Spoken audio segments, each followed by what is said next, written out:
Good evening. We are now ready to begin. If everyone could take their seats, I appreciate it.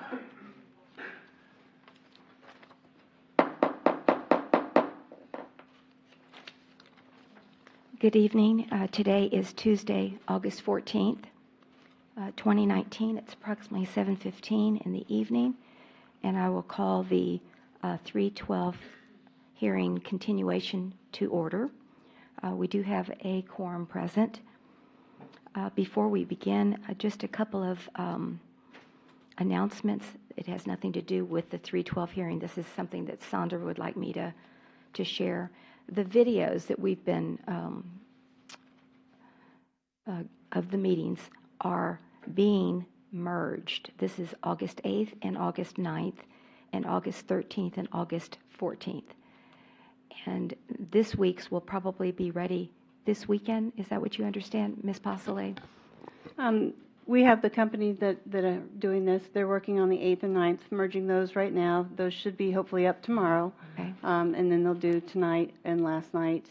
And those should hopefully be up before the end of the week. Okay, very good. So they are coming.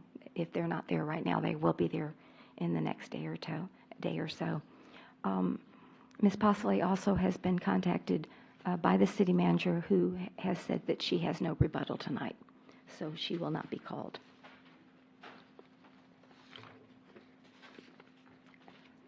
Again, just the guidelines that we follow in our hearings for the last 6 weeks, to please be civil and respectful to one another.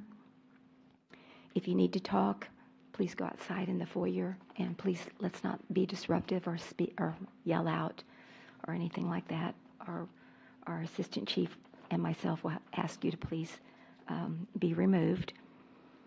No one speaks without being first recognized by the chair, and please do not interrupt the speaker. Let them finish and then raise your hand to be recognized to speak, and we'll have plenty of time for questions. There's no time limit. Please turn off all your cell phones. And all witnesses who have not been sworn in previously will be sworn in by the city secretary. Citizens to be heard according to the charter, section 3.12, section B9. No public comment shall be allowed unless agreed by a majority vote of the members of city council present. Rules for public comment shall be set by city council. So we're starting a little bit later tonight due to Mr. Martinez's schedule, but in a couple of hours we'll take a break if that's where we're at. So last night we finished up the rebuttal of Chief Savaggio and Mr. Martinez, and then he had several rebuttal witnesses that Chief Savaggio also followed up with. My understanding from last night, we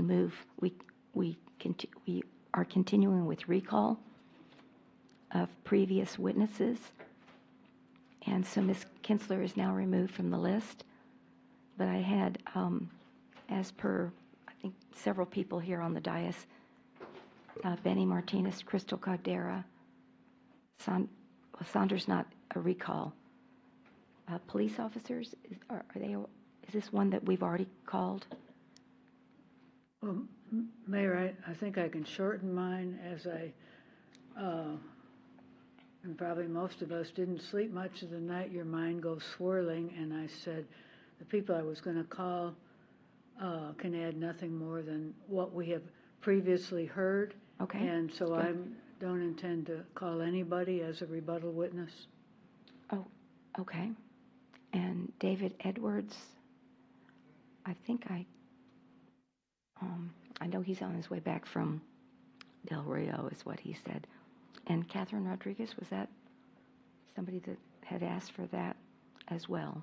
So, all right. So we'll start with the recall witnesses, and I think you're right, Ms. Alcacer. We've heard a lot of testimony over the last 6 weeks, so maybe we could just, try to cut it down and not be as repetitive, that kind of thing, and I think we can shorten it. So, yes. Mayor, per usual, I would like to make a motion that at the end of the testimonies we allow for citizens to be heard. Okay.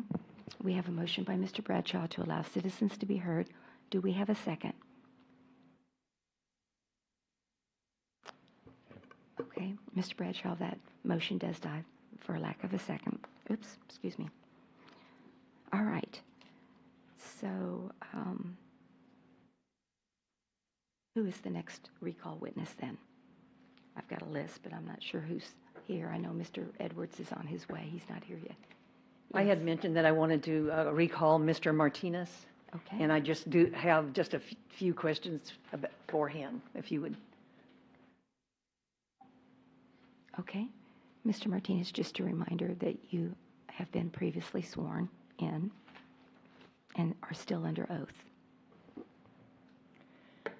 In your testimony, do you remember making the statement that to the city manager that to stop this being the city charter police, be flexible, it's just a guide? I remember making the statement that she is not the charter police, yes. Okay. Was the charter written by citizens and passed by vote of the citizens? There was a charter committee, and the city manager was heavily involved in writing the charter. Again, was it written by citizens and was it passed by the citizens? It was written by the citizens. The city manager attended every meeting and had great input, and yes, it was passed by the citizens. Thank you. Do you recall that in your testimony that you admitted that you were not familiar with the language of the charter until now? I didn't say that. Yes, you did. No, what I said Okay. is you asked me if I read it word for word. No, I did not do that. Okay. I speed read it, if you want to use that word. Yes, I did go through it, and I looked through it, and I got a good feeling for what it was in there, but no, I did not study it in depth like I have now. Yeah, that was my next question. You did say that you are very familiar with it now. Did you find in the charter a basis for this hearing contained within it? Section 312. Okay. Does the charter have a provision to allow this type of hearing to be transferred to the district court as you have suggested?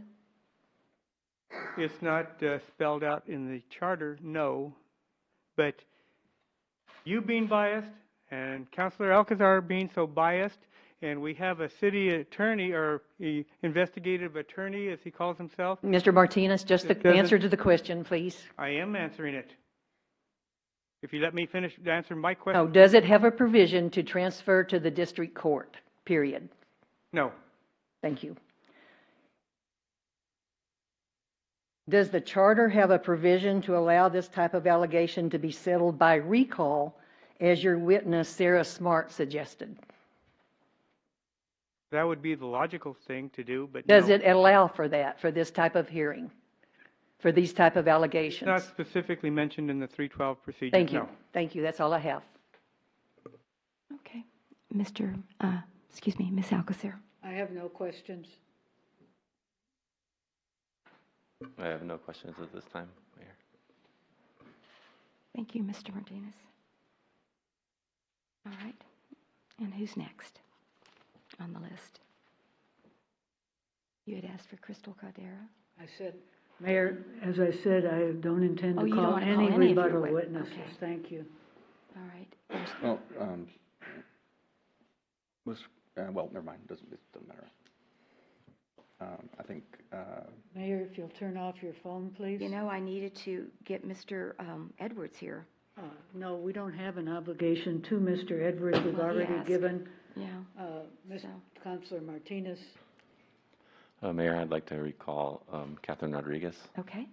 Very good. Well, Mayor, as I had mentioned before, those that testified at the very beginning were released. Technically, what that does is it releases them from the initial command for presence to be here. So the council retains the ability to still recall witnesses or to summon anybody else here, but at that point it becomes an obligation of the council, so it'd be like a vote of the council. So it'd be a motion to recall her.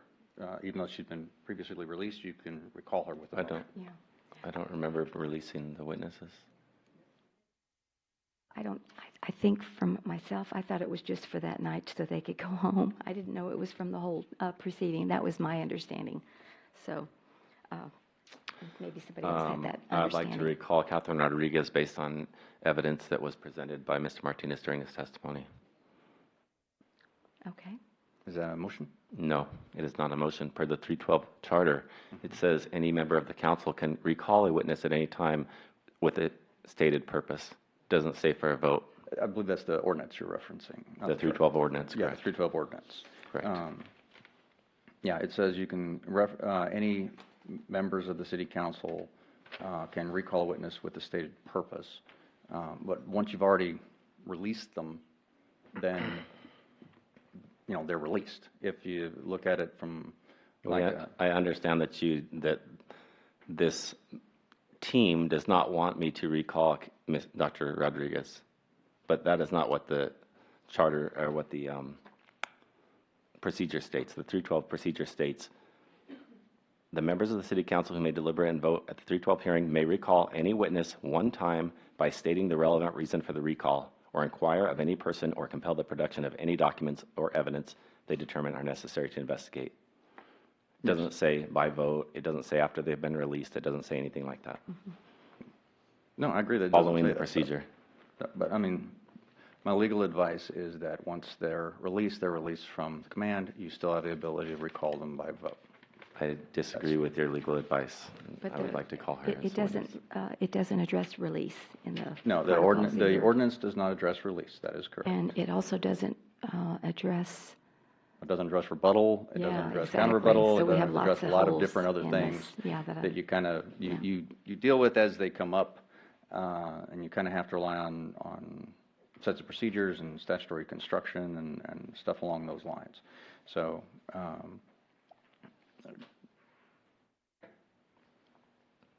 What reason would there be to not recall Dr. Rodriguez as a witness?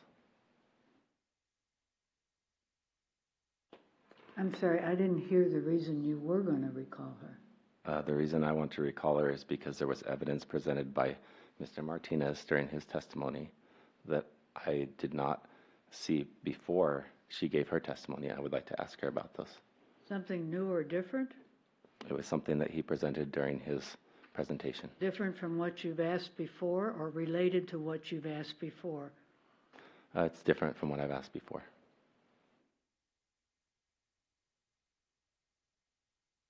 well, and then also I didn't have an opportunity to ask any questions. Not that I'm going to have a lot, but, because I was That's not another, able that's to another that valid first reason and that the second mayor day. So, was not able to ask Dr. Rodriguez any questions.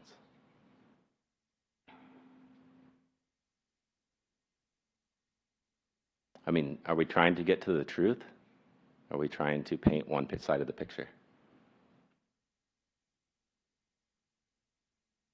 Is it your truth? Truth is power. No, you've got it mixed up how the saying goes. Okay. It's truth to power, not is power. It would be power if it were truthful, if it were coming from people who speak the truth. I'm Anyway, I have trying to no get to the objection truth. to calling Councilor Martinez. I mean, I do object to calling him. I don't have any objection to calling Councilor Rodriguez for a limited purpose that has not been dealt with before. Okay. Ms. Charles? I thought we had a legal opinion here, that she's been released and we don't need to recall her. She was released. she was released. You have the ability to recall her. I think Councilman Bradshaw is basically saying he has something new that came up that he would not have had the ability to question her on before when she was up there. And I think Councilman Alcanzar's statement was, as long as that's the narrow focus of what it is you're going to ask, she wouldn't object to that narrow line of testimony, I guess, for the recall. If it is not something new, may we stop him? You can call a point of order because the recall would be subject to that limitation. Fine. Okay, Crystal, can you pull up? Do you have Mr. Martinez's presentation?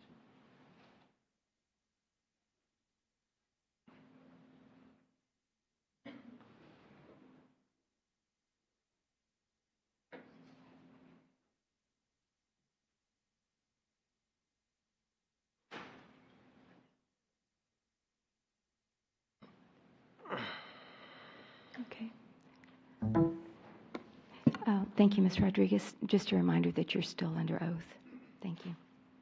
Just to make sure all our I's are dotted and T's are crossed, Mayor, can we just put her under oath again? Just Again? To make, Oh, because she was released. because she was Okay, released, just to very make good. sure. I want to make sure Thank it's you. Ms. nice and Postma, if clean. you'll please give the oath to Ms. Rodriguez, please. Do you swear to tell the truth, the whole truth, and nothing but the truth, so help you God? Okay, thank you, Councilor Rodriguez. So, Mr. Martinez presented during his testimony, as you can see on the screen, this picture of the bathing facility that you guys were touring. Is that correct? I mean, I have never been there. I don't know what it looks like. Is this the correct bathing facility, dog bathing facility that you saw? I don't recall. That's been since October of last year, so could Does be, it could not look be. similar at least, or? Don't recall. Okay. So when you guys were looking at this dog bath, can you tell me approximately where you were standing in Well, relation to this picture? Seeing as how I didn't have a ruler, I didn't have a measuring tape. Nope, sorry, couldn't tell you. I'm not asking how far away. Were you in front of it? Asked Were you to where the was I left of it? standing, so I have no clue where I was standing. Were Somewhere in you that general vicinity, To the right of it? possibly. Okay. And where was Mr. Martinez standing? Directly in front of me. He was in front of you, and you were behind him. Okay, looking at this facility. And what about Ms. Kensler? Was she behind you or side of you? Possibly, like to the right side. Okay. I guess it would be behind Mr. Martinez, over to the side. And were there staff members there of the dog grooming facility? Yes, there were. Where were they at? Standing somewhere between Mr. Martinez and Ms. Kinsler, Okay. since he was talking to Ms. Kinsler. Was anybody else there that you can recall? Don't recall. That was in October of last year. Okay. And in your testimony, you stated that he said something to you at that point. What did he say to you? He leaned into my Excuse me, personal point space. of order. This has all been asked and answered several times over. It's a different question that's come up since reviewing the evidence. Well, I think the photo and the location aspects were not present when she gave her original testimony. The statements made and positioning of Martinez in reference to where she was, I believe, was addressed. Okay. So the aspects with regarding the statements, I think, hasn't been addressed several Okay. times, sir. Okay, I'll just ask one more question then.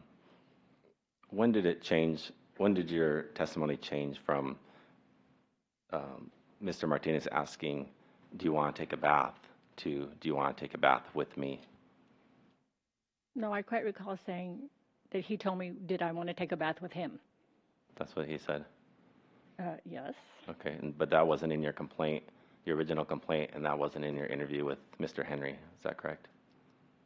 I don't know. You read it, so you would know what it says. Okay, thank you. No problem. I have no questions. None. Okay. I just have a few, Ms. Rodriguez. Thank you.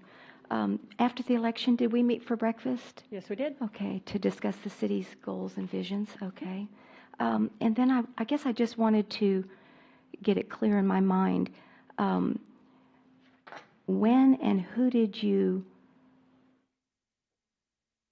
tell the complaints to, the 3 complaints, in relationship to when it occurred? Like on the, I think the dog facility. I think that was that night. I think we got that. Okay. But the hands, when he shook your hands with two hands, did you tell that to somebody, and who was it and when? To Ms. Kinsler, I would imagine shortly thereafter that it happened. On the night of the council meeting? No, it was not the same night. It was not the same night. It was after. So you told Ms. Kinsler about it? Yes. Okay. And then the Santa picture, when he allegedly was too close to you and touched your If I backside? filed my complaint December 12th, I would say maybe 5 to 6 days before, possibly. And I don't remember exactly. Okay, and who did you verbally complain I to the sat with manager? Ms. Kinsler and discussed the series of events that had happened and how uncomfortable I felt, and basically looked to her for some guidance. You know, what should I do? Because, like I've said it since the beginning, my goal is not to humiliate or embarrass him. I just wanted the behavior to stop. True, in fact, maybe I should have told him, you know, hey, stop it, back up, you know, have some respect. But I just really never imagined that I had to tell a grown adult about boundaries and personal space. Okay. And then how did you determine who you would send your complaint to? I really, honestly, I didn't, have one person or the other. I just feel comfortable with Ms. Kinsler. She's always been respectful and accepting or talkative and respectful to me, so that's just who I took it to. Okay. All right. And so I guess I read in your report that, you and I never spoke to me on any of these issues. Is that correct? That is correct. Yeah, and I think I read the reason in your report. So, okay. That's it. That's all I have. Anyone else? Okay. Thank you. Okay, thank you. Appreciate it.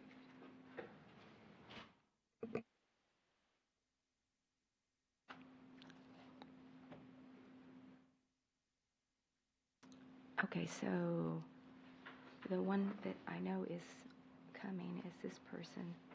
So she said no police officers, no Sandra, no Crystal. Right, so And we've had, so that would be the only one that, but that would be he did give testimony. it's recall. Mhm. Yeah, so Mhm. if he's not here, you can move on. Okay, and we can come back to it. Okay, very good. Let's do it that way. So then the next recall, compelling documentation. Is that the next, or do we go back? I think we go back. Presentation by called witnesses. We had no subpoenas. Right. So that is completed. Okay. So the next agenda item on this hearing is compelling documentation. Yes, sir.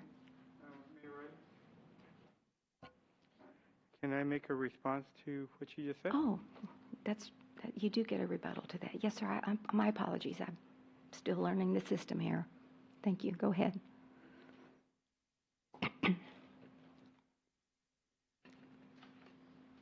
Councilor Rodriguez says she doesn't Point of recognize. order. She did not want to testify. She was forced to come up and testify. The only way he gets my understanding of the 312 to have his own rebuttal is if she came as a rebuttal witness. She did not, and I object to any further comments. We've heard so many comments on this that I think we've more than overdosed it. I'm fine with that, Councilor Alcazar. That just proves more the point, how biased you are, and you don't want the truth to come out. It wasn't the proper section for it anyway, ma'am. So, It wasn't the proper section for that? well, we had moved on. We were in the section where Yeah, I you didn't- recall I your just- witnesses, and then you move on to the council inquiry. And we're on to the document production. Right. So, document production. Okay, so let me go ahead and read this. For the purpose of investigations and hearings, the members of the City Council, who may deliberate and vote, unless that one's been changed, at the 312 hearing, by majority vote of those present and voting shall have the power to administer oaths, subpoena witnesses, and compel the production of books, papers, and other evidence material into the inquiry. I have some documents, but looks like I can't submit them. Excuse me, Mayor, was that one of the parts that we amended when we I wasn't sure. allowed you 'cause- to speak? I don't know. Actually, I went back and double checked because there were some sections where that was added back in and some where they were not. And so I went back and I checked my notes and that one actually was not one of the ones that was added back in, as far as submitting or compelling documents. But I mean, if you've got stuff to submit, I don't think anything precludes you from saying here. It's just you're not compelling anyone to give anything, so it doesn't take a vote of the council or anything like that. So if you've got documents you want to submit, I think they can be submitted into the legislative record, Okay, right? I appreciate it, and I'll just briefly go over that. Well, I just say identify them. Okay, Okay, and then the council can okay. take them in. Do you have a question? Yes, ma'am. Yes, so she can submit the documents but not deliberate about them or discuss them? Well, this is just where you're submitting the information, so she can identify them, and then the council can consider them whenever you're deliberating and voting. But at It's this part of your point, evidence. is she just to say what the general title and then hand them over? Yes. Okay. I'll be glad to do that. Okay. I just wanted to submit a chain of emails that I sent Ms. Kinsler in early January requesting an executive session on this topic, on the 312 hearing. So, And then I wanted to also submit the email that Mr. Martinez sent me on April the 2nd, forwarding his complaint against Ms. Kinsler, and again, the emails that are associated with that. I forwarded it to Ms. Kinsler and Mr. Ryan Henry. And then I just wanted to be sure we had a complete record, because in the binder, this was the February 13th email on James Wheat. We had the last couple of pages, but we didn't have the first couple of pages, and I just wanted to be sure for completeness that we had that. And, I'd like to submit the attorney fees as well, if that's appropriate. I don't know. I mean, just thought that's a record of how much we've charged. We don't have a full record, I understand that, but. The only thing I would say, I mean, you could submit You've them. got to redact it. Yeah, they've Yeah. got to be redacted. I mean, right now, you can submit them, there are several Conditionally. privileged things or confidential Sure, things I that are in the understand that. legislative I'm in the record, and I law, think they can yeah. be submitted as that. Okay, all right. I won't actually give them to Sandra yet, but we'll work on that. Okay, Yes, thank you. ma'am. Appreciate that. Excuse me. Does anyone else have any documents that they I wanted do to add? not. And Mr. Bradshaw? No, I do not. Okay, very good. All right. I don't see, yes. Sorry, I do have one question, I guess. These binders of emails and testimony of the chief, is that already submitted in the record, or is it not? Yeah, that's already part of the legislative Okay, record. I just wanted Also, to I clarify that. want to make sure that everyone that gave a jump drive that's been, put up on the screen, they need to make sure that that goes to Sandra, because that is part of the legislative record as well. Or give it to Crystal. She'll make sure it gets there. That's fine. Yes, sir. Okay. Well, I know we had one other recall witness that's not here, so I'm not sure if we can move on to the deliberations and, If the council feels it has enough information to move on to the deliberations, it can. If it feels it needs something specific from Mr. Edwards, okay, we move on. he just had been recalled by Mr. Bradshaw. What's that? I don't feel I think we have more than enough. Okay. All right. So, how does this work, since we've never done this before? Well, we're moving on to number 16, council deliberations motion. I You can guys have certainly read it, collected, yeah. everything. It's now up to the council. You can make a motion. You'd need a second. You can not make a motion. in which case, this ends. It's up to the council what you want to do next. But if you're going to make a motion on something, now's the time to make a motion on something. Okay. Let me understand. So the motion has to do with what at this point? Okay, so all of the information and evidence, the investigative parts that the council has gone through so far are now before you. They're in the record. So if you have enough to make a decision on something, you can either move to dismiss the complaints, and it doesn't have to be all in a row. You can, take them one at a time if you want, or take them in groups. But you can dismiss the complaints. You can make a motion on the complaints, and by that I basically mean you move to find that he either did or didn't, commit the acts to the level that violates the charter. If you take the motion first to determine if there was a charter violation, not with regard to any sort of penalty, because you have to determine a violation has occurred first.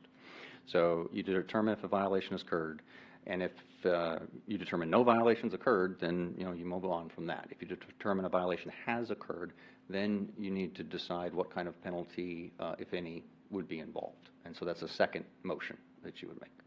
So you can move to dismiss, you can move to take action on, or you can technically move to say, well, you don't have enough, and so you want more information on something else.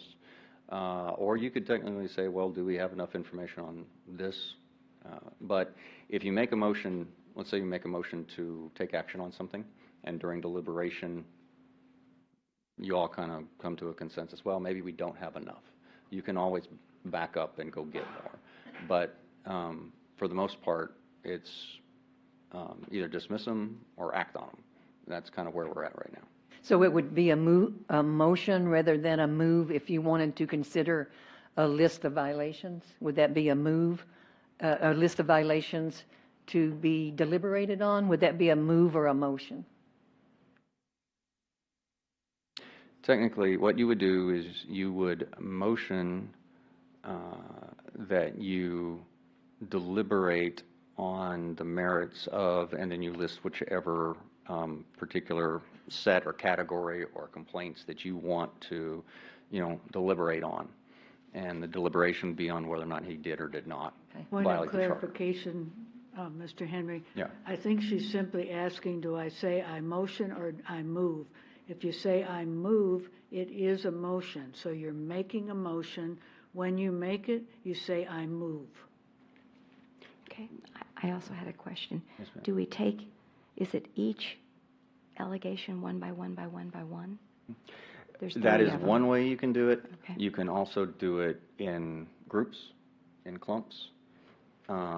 You can say, an example would be, I move to find that Mr. Martinez undercut or interfered with the authority of, I don't know, say, community development, which was one of them, which kind of covers, I think, B and then all the subsection ones. And then you just look at those, that you deliberate on those. Or you can make a motion that he did not violate, a series of ones, and you can list out, which ones you're talking about. And so you can take them in chunks, you can take them one at a time. It's kind of up to the council how you want to, proceed with that. I know there are quite a few of them, so you can divvy it up however you want. Can you combine complainants?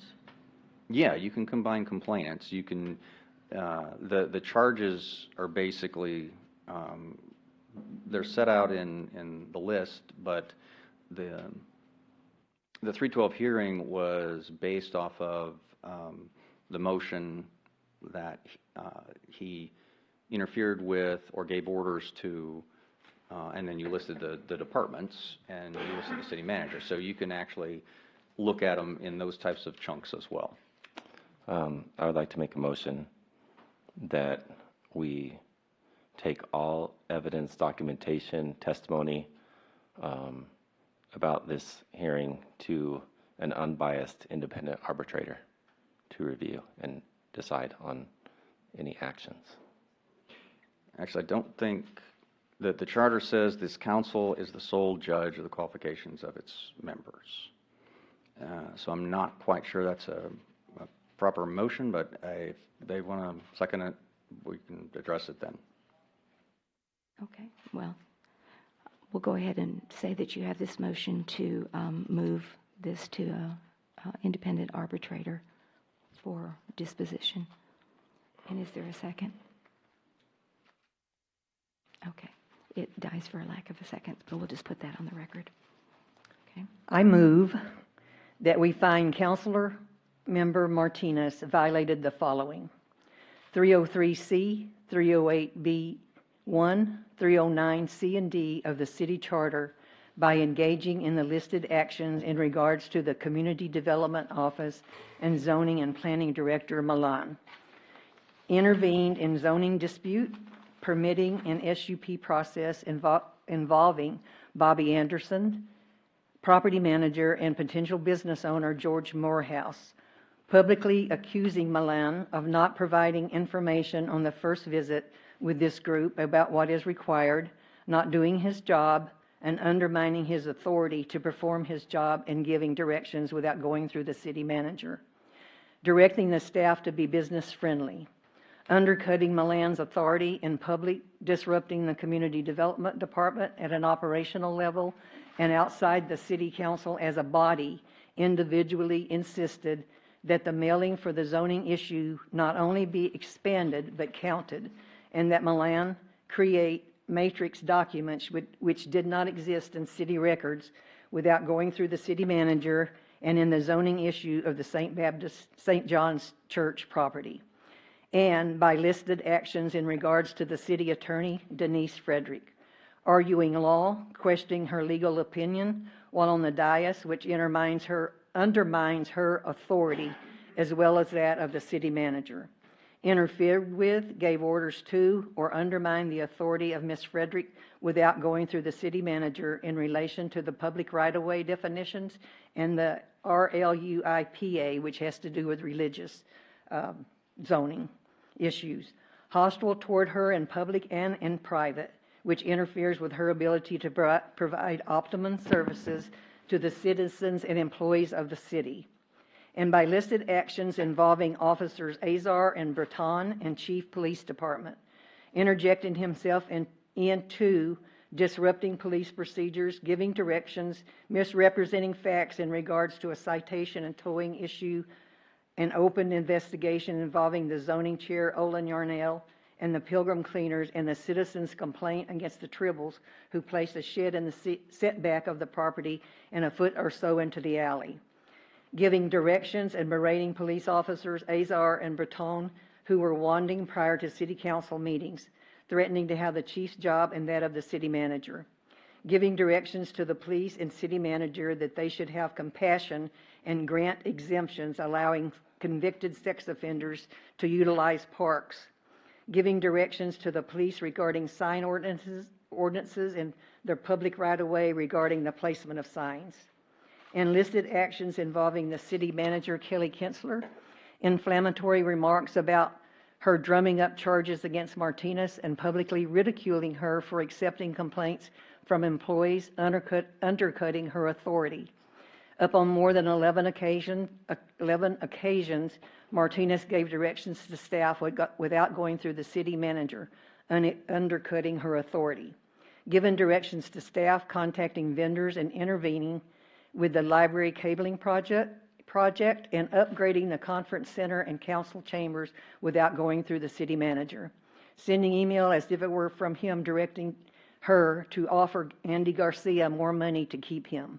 And the 303C, 308B1, and 702A of the city charter in the sexual harassment actions listed involving Councilor Catherine Rodriguez. Asking if she wanted to take a bath with him during a national night out, October 2018, thrusting his privates into her backside during a photo shoot at the Christmas tree lighting ceremony in December 2018, and stroking her hand and making suggestive comments after shaking her hand at the city council meeting. Is that acceptable as she did it? That is a long motion, but that is an acceptable motion. I'll second. What were the? I hope you wrote that down. Maybe we should make copies. I had to write it down. You Yeah, told me. what were the numbers of at the beginning, you quoted the numbers of the 303C. 303C? 303C, 308B1, 309C and D. And I can read those for you if you want me to. That's okay, I just wanted to refer to it. Thank you. Okay. But for the, anybody else want me to read what they are, the topics? 303C is qualifications, and 303C reads not be in violation of any provision of the charter. 308, vacancies in forfeiture office and filling vacancy. B1 reads, fails to maintain at any time during the term of office any qualifications for the office prescribed by this charter. And then section 309, C and D, that has to do with giving directions without going through the city manager.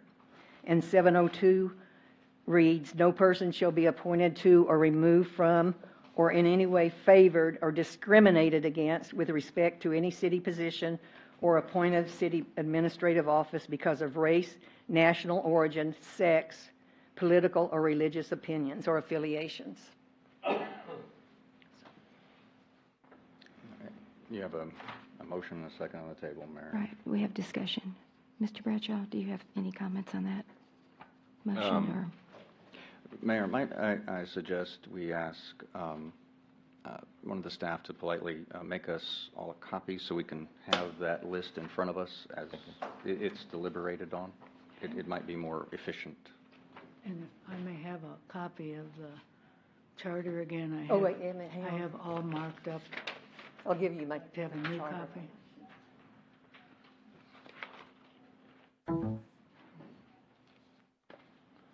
I don't think she heard me.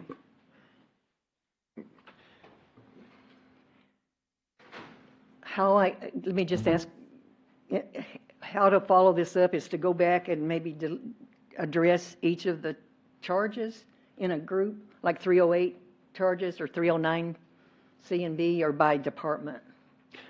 It's up to, I mean, you made the motion as one big motion, but you can divide up consideration of it into chunks if you want.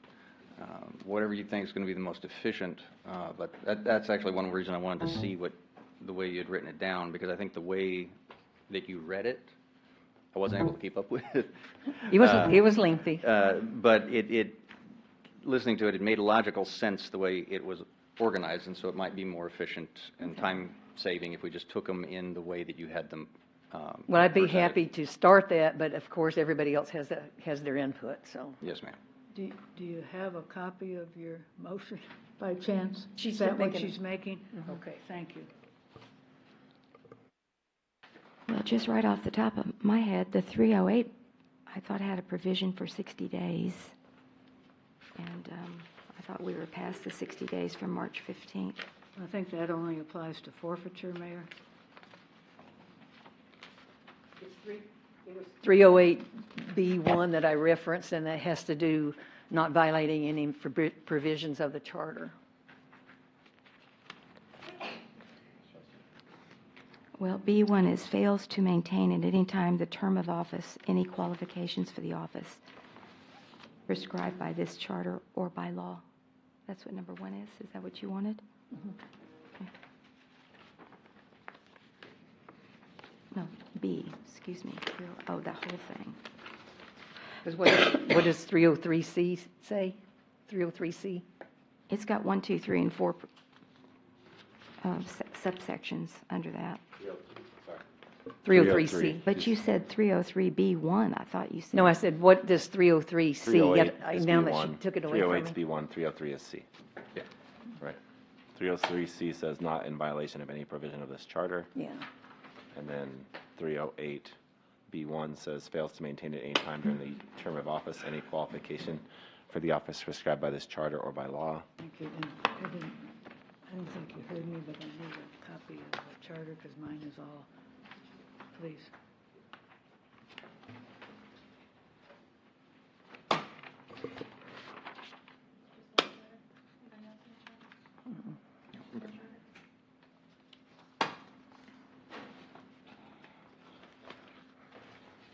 So everybody has a copy of that. Do you want me to just start the deliberation? Or,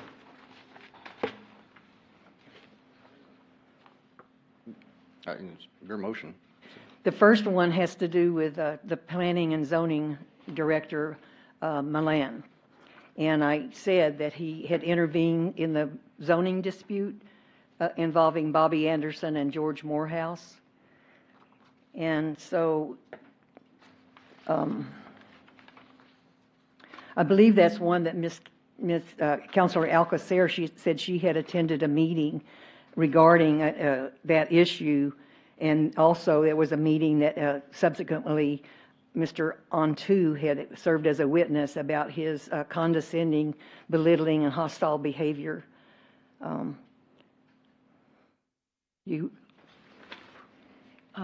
Yes, ma'am, I did attend a meeting, which for some reason, I was invisible to Councilor Martinez, but what struck me the most at that meeting was how understanding and cooperative Mr. Morehouse was, and he was exceptionally complimentary to Brandon Milland, and I never, there was never any animosity in any way shown by Mr. Morehouse. And I also recall that even, thank you, even after that, the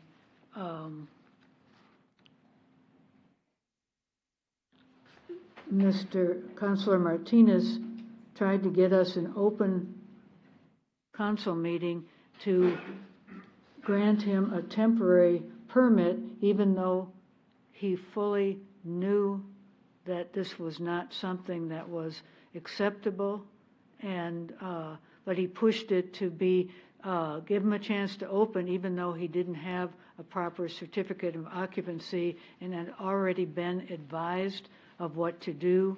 Point of order. Is this new information that we're hearing? No, sir. Okay, because you're It happened in open testifying. session. Okay. We're allowed to talk about what our knowledge is of what happened. It's deliberation. Okay. So it's what I call pushing the envelope, and that is not being business friendly.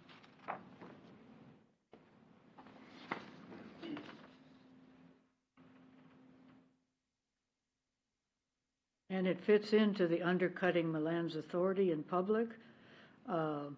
It fits into the business friendly, where his concept is to do anything, as he told us repeatedly, to get people here no matter what, whether it's in favor of our codes or is not.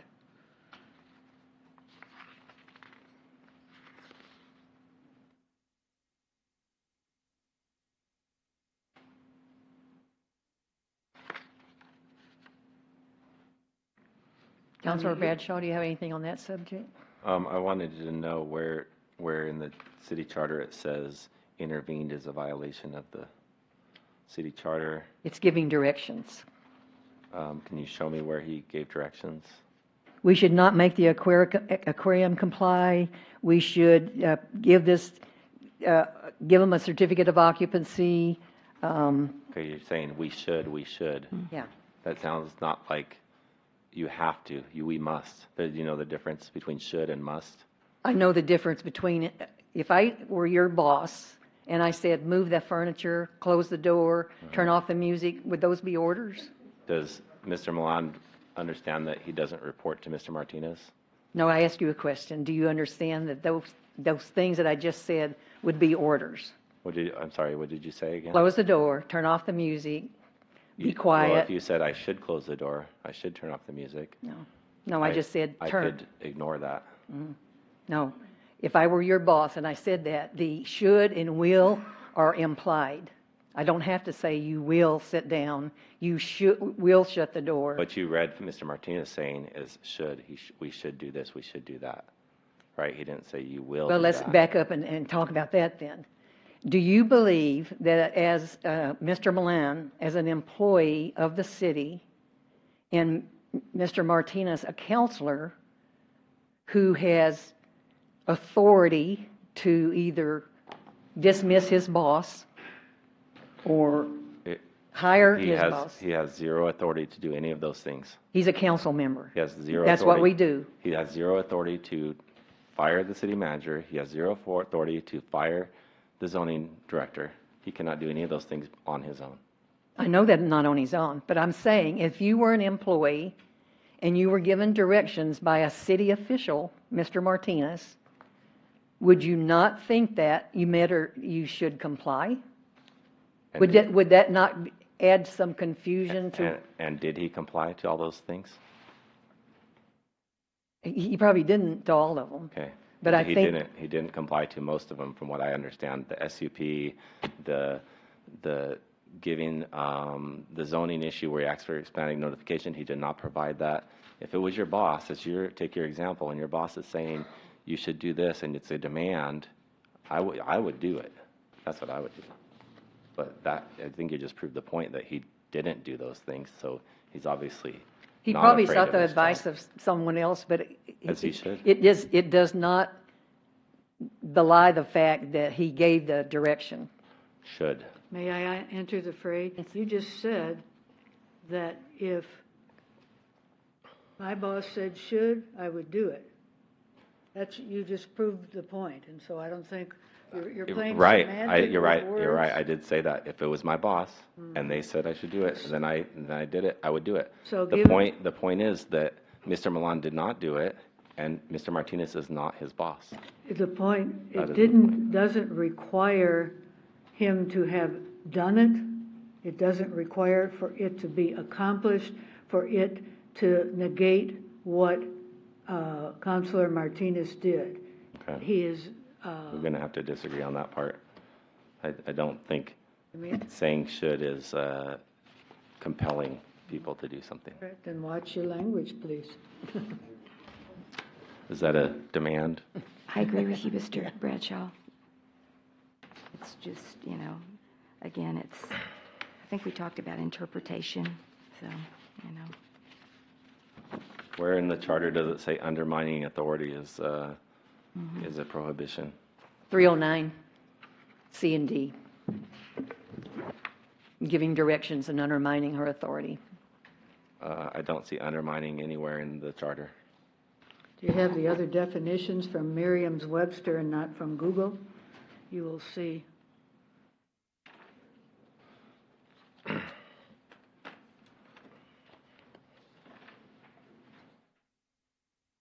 How it may be viewed if you give employees directions without going through the city manager, that is undermining her authority. Mr. Martinez copied Ms. Kinsler, I think, on almost all of those emails, so that's keeping her in the loop, and that was my Not understanding. deliberating, please.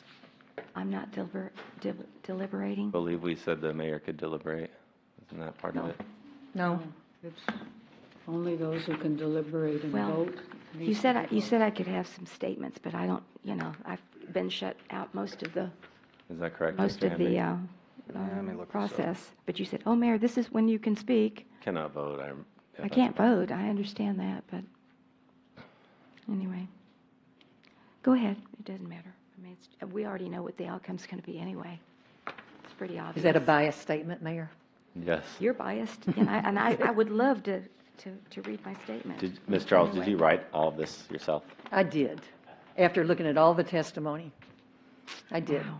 And I reviewed all of the, Point of order, Counsel, yeah. there's a man in the audience who is making public outbursts by laughing out loud at statements made that he may not agree with, and I'd like him to be Warned. warned. I don't know who Thank that you. is, but you're Yes, so it's the warned. man in the blue shirt. You're so warned. Okay, please.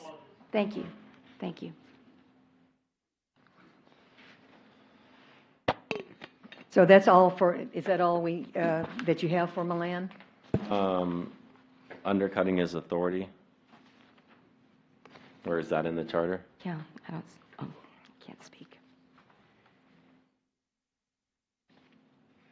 Well, when an employee and the zoning and planning director gets up to make a statement to the public at council meeting, and he's being questioned and told that he should not go talk all over the place and stick to the topic and be more prepared, and that, what is that? So should council members not ask questions? No, I'm asking, when it was said in that manner, in that tone, in that manner, what would that be called? Tone is a violation of the charter. I'm asking you, if I said, don't do this and do that, and why don't you do that, and Did quit talking? Mr. Martinez say, don't do this and don't do that? I'm asking you, Mr. Counselor Bradshaw. Well, this is not about me, this is about Mr. Martinez. Well, you're asking. I'm asking, where did Mr. Martinez undercut Milan's authority? By speaking to him that way in public. Okay, so speaking in public to a staff member that not your way is a violation of the charter. Is that correct? Yes, because if undercutting Milan's authority undercuts his boss' authority. By whose definition? So whose standard are we using of what tone is appropriate and what tone is not? Well, let's forget Mr. tone. Martinez raises his voice. He's demonstrated even in his testimony. He's raised his voice several times, as has yourself. If I say that you two were bantering back and forth and I said that's not appropriate, you're undercutting another counselor, is that appropriate? I believe that what was said to Mr. Milan in public and in a derogatory manner was undercutting his authority, and therefore it undercut the authority of the city manager. May I enter again, please? I think what we're here for, as I see it, is looking at it from what we've been presented, and not playing word semantics.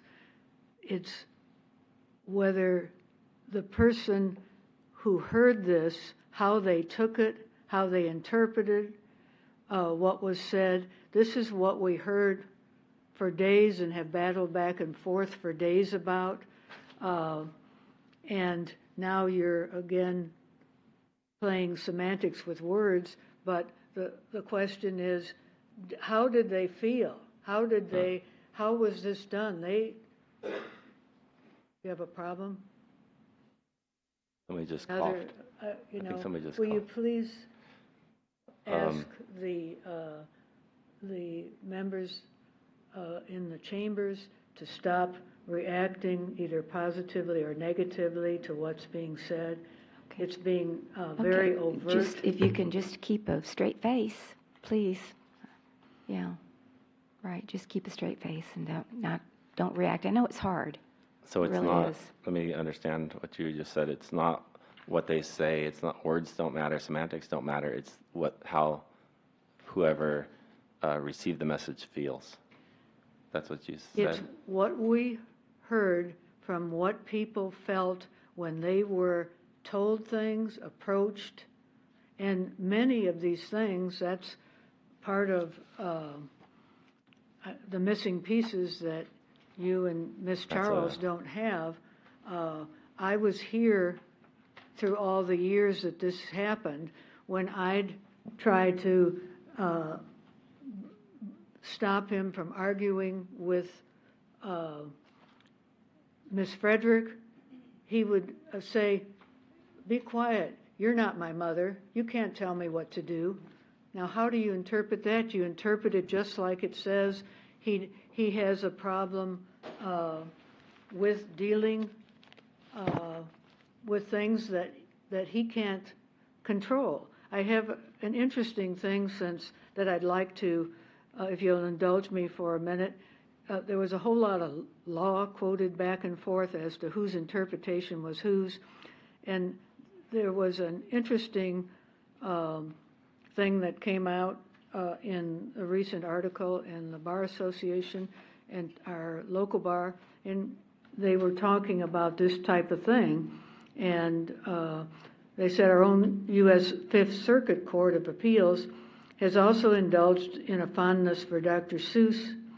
In this case, the book Yertle the Turtle and Other Stories. It began its opinion in Davis versus William, a case about the discharge of public employees without cause, with a quotation, "Silence, the king of turtles, barked back, 'I'm king, and you're only a turtle named Mac,' and added, 'Those in authority do not readily accept public criticism by their subordinates.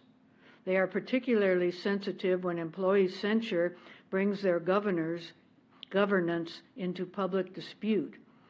In concluding the opinion about the limitations imposed on management's prerogative to punish by the First Amendment, the court ended with another Yertle quote, 'All the turtles, of course, all the turtles are free, as turtles and maybe all creatures should be.'" And this is dealing with a case that almost was directly on point to what we're here for, trying to say, I'm the boss, we're the council, we can do anything we want to do. We heard that over the past 5+ years many, many times. He said that more. I heard it the one time on the December 18th meeting. He said it multiple times? He said it multiple times. Do we Yes, have sir, any, he we did. have any evidence of that? Yes, let's go to the conference, the executive meeting where he told the manager that she had a right and she could tell the chief to get rid of the Olin Yarnell case. And then he repeated it again, the same thing in that particular situation. And if I'd have to take a lot of time to go back and tell all the things, but he tells people he announced up here before the last election or two, we can do whatever we want. We're city council. That was, I heard that part in regards to zoning and sending the expanded notification. I did hear that. He indicated the same when he was talking about Mr. Morehouse. He indicated the same in a number of other cases. Well, we'd have to go back and do it, which we don't have the time to tonight, but this is his MO.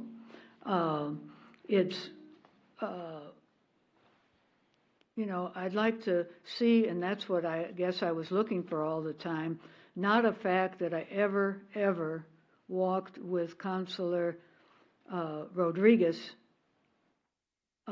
in this election. Not once, ever talked to her about the election, but no, we're accused of this. That's part of the irresponsibility. He talks about the Boy Scouts. He's always talking to the Scouts when they come in. Maybe the Girl Scout law will help. I will be responsible for what I say and do, not blame others. I will respect myself and others, and I will respect authority. We didn't see any of that here, even to seeing that every single person that came up, every complainant, was not being truthful, and only he was, with the exception of two, Officer Jorge Breton and Officer Joanne Azar. He said, part of what they said was the truth, but other parts were lies. So it sounds like you've had years of animosity towards Mr. Martinez. Those are your words. Well, We had years of what we tried to have him understand that what he was doing was not acceptable as a city council person or anybody. This is not acceptable. So we tried many times with Mayor Riley. She said, I'll talk to him. And I said, even yesterday we had the example. She said she talked to him, and nothing makes a difference. He can do, as he said, whatever he wants to do, but when he begins to step on the other people who have equal rights, and they're not afforded their equal rights. They didn't even have an opportunity to talk. You bring out something about Mr. Milan and Ms. Rodriguez talking to the media. That was only after many times that Mr. Martinez, he even talked to them, said, I've talked to them, I'm trying to get them. The media will tell you. But we weren't allowed to call them. But they can tell you in a minute. But you're saying he can talk. You didn't want to hear from these people before you even got on the council.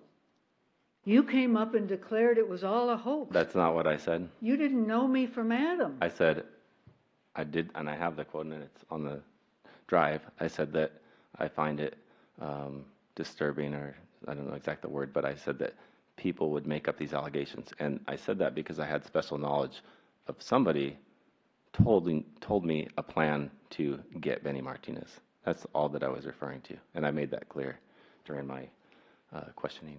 I didn't get that, and anyway, I think it's so inappropriate for someone who's not even on council, has been to very few meetings, knows very little about Mr. Martinez, and then comes up and makes these declarations before he's even on it. It's interesting that you would say that trying to silence people's voices and not being heard, and continually during these 8 hearing meetings that we've had, you have not allowed the citizens of our community who we are supposed to represent to allow their voices to be heard, ever. I feel like you're not interested in listening to. Okay. I listen to you. I don't think you are interested in hearing what citizens have to say about this. And this is costing taxpayers probably close to $100,000 is my estimation. We're not here for any other reason than the charges made against Councilor Martinez. We wouldn't be here but for him. We're not here because of me. We're not here because of you, the mayor, Ms. Charles. We are here, in my opinion, because of initial. Oh, I thought you were finished. Sorry. Go ahead. No, sir. And the citizens have had numerous opportunities to talk. The mayor has more than afforded them, including taking up 35 minutes at the last council coffee with the mayor and council, including letting one person talk well over 10 minutes. They've had plenty of opportunity to say things. They've talked to the press. We were up here, we couldn't say a word, we couldn't even answer all the false things that were said. I'd like to expound on that a little bit.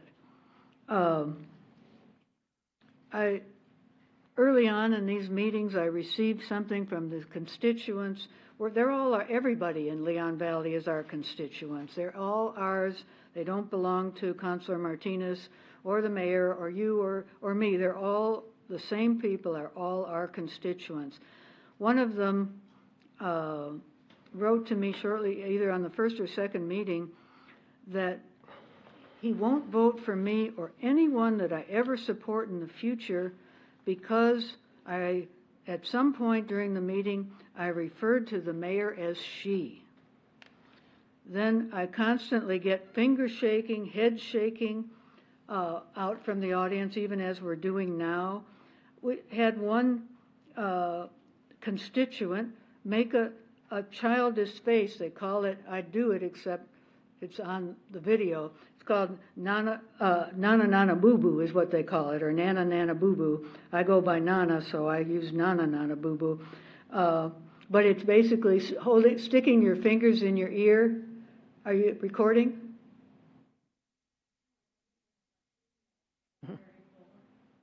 Sticking fingers in the ear and waving and sticking your tongue out at the same time.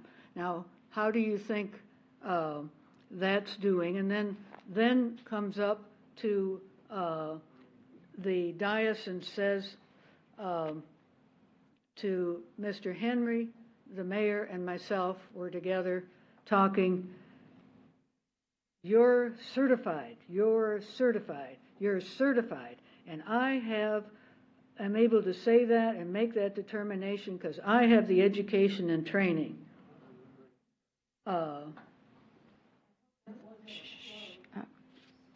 No, no comments, please. Yeah, yes, that's your first warning. No more, please. These are the kind of things we're subjected to besides being constantly told that by Counselor Martinez that I'm part of some collusion, some giant thing, you know, the same words that are used in our federal government that never don't belong in our city. I'm sorry.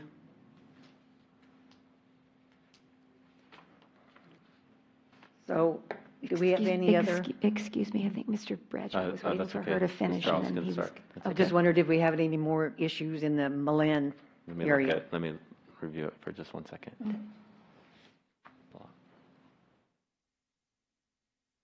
While you're previewing that, I will say there are emails dated 2/7, 2/8, and 2/12 about him giving directions to the Community Development Department.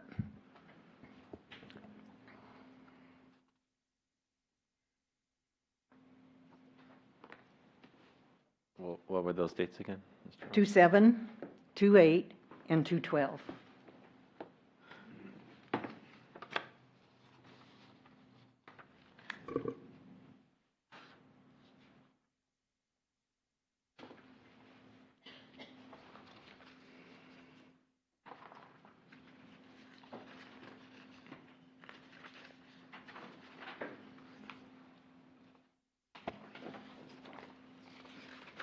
Crystal, do you have the city manager's emails on? I can tell you what page.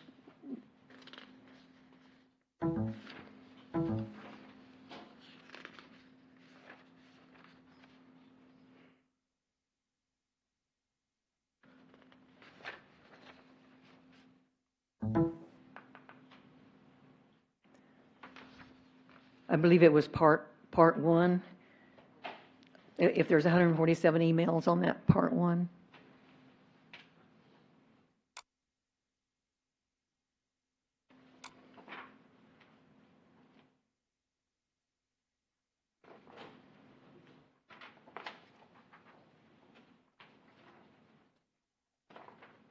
Yes, the 312 hearing timeline of emails, down there, down. That one, that's part two, yeah, part one. No, that's not it. It's, yes, arrow down because this is the timeline and then it begins with the real emails. It's 67 is the first one.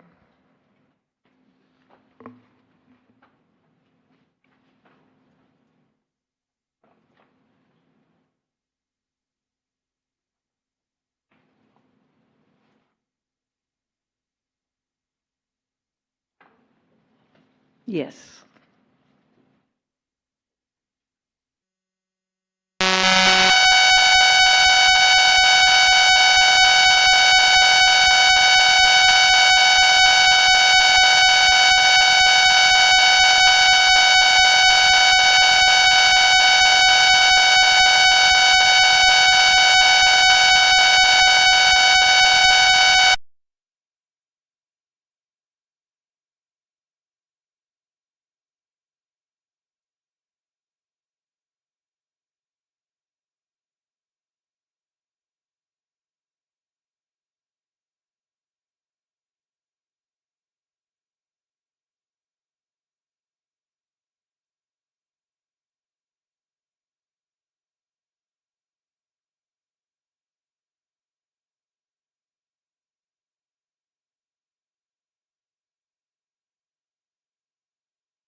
requested from our meeting with Councilor Martinez, you had brought him back to the Community Development Department. So, in my opinion, Ms. Kunstler knew about this meeting. She's the one that set it up. She brought Mr. Martinez back to them to talk about this issue. But she was not responsible for what he said. Well, nobody can be responsible for everything somebody else says. Right here, let's look at this.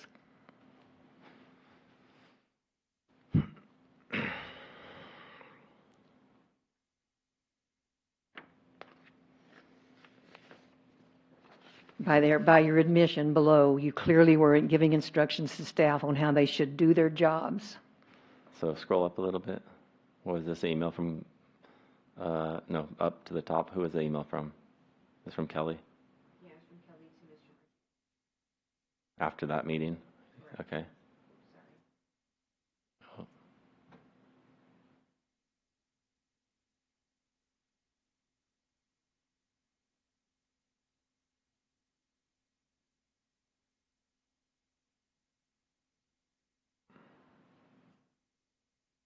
Where did Mr. Martinez give them directions that she says per your instructions below?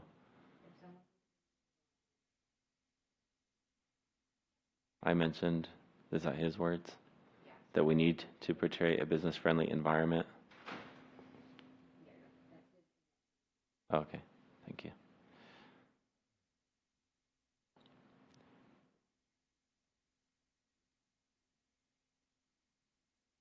An added thing on this issue regarding the aquarium was at the council meeting that followed not too long after these emails and these issues came up.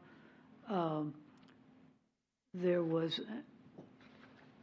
an agreement because there was an agreement between the City of Leon Valley and the aquarium that had been negotiated by the city manager that for terms, because they'd been in litigation for a while and they were under some temporary orders, they had to be closed because of many, many violations.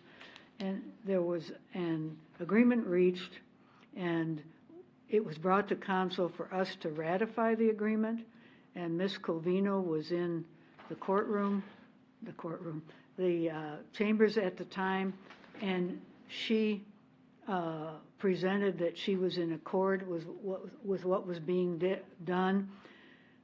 And this is making the necessary health and safety requirements and making them ongoing because there were repeated violations.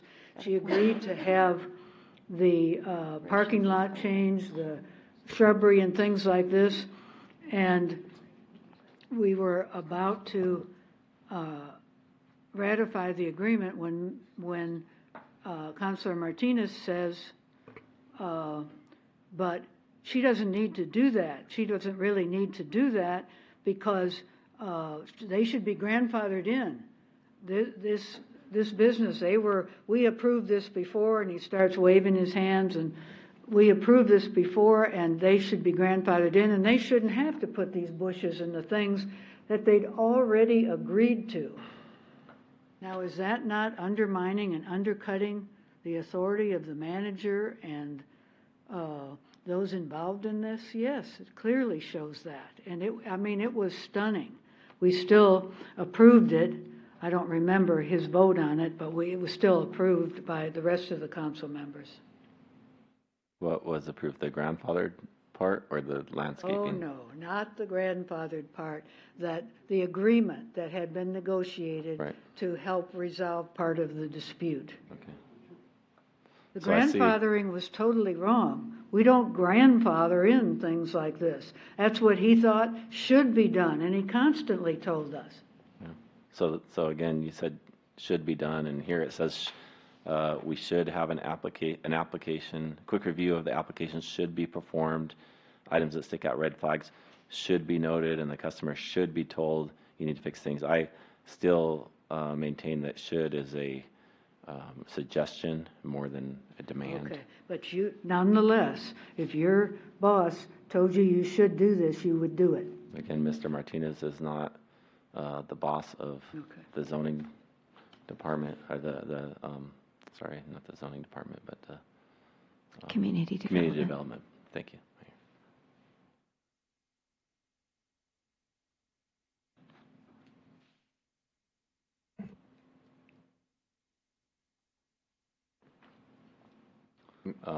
So can we go on to the next section, Ms. Frederick? Have something that you wanted to say? Yeah, just I have a point of, I guess, legal clarification. For this first block that we're talking about, which is the community development section you have listed here, you have 308C, or 303C, 308B1, 309C, and D. The things that are listed in here are, it's subject to how the council wants to determine, whether or not certain things were ordered and whether or not certain actions were taken that rose to the level of interfering with the city manager's authority. In doing that, they're more appropriate under 309C or D. I see them really less appropriate under the 303 or 308. So if you were going to make any motion regarding those sections, just from a legal standpoint, I'd recommend you stick to the 309C or D type of violation. Does that make sense?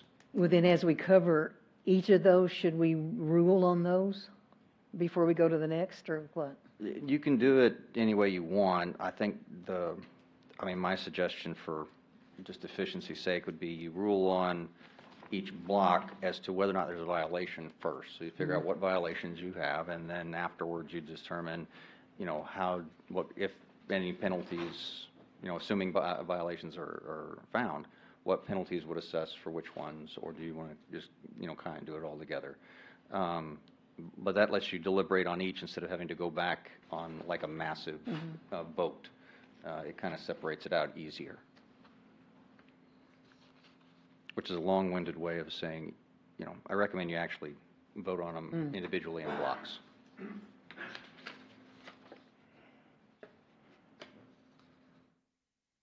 Well, in the first section involving Milan, I move that we find Councilman Martinez violated 309C and D of the city charter.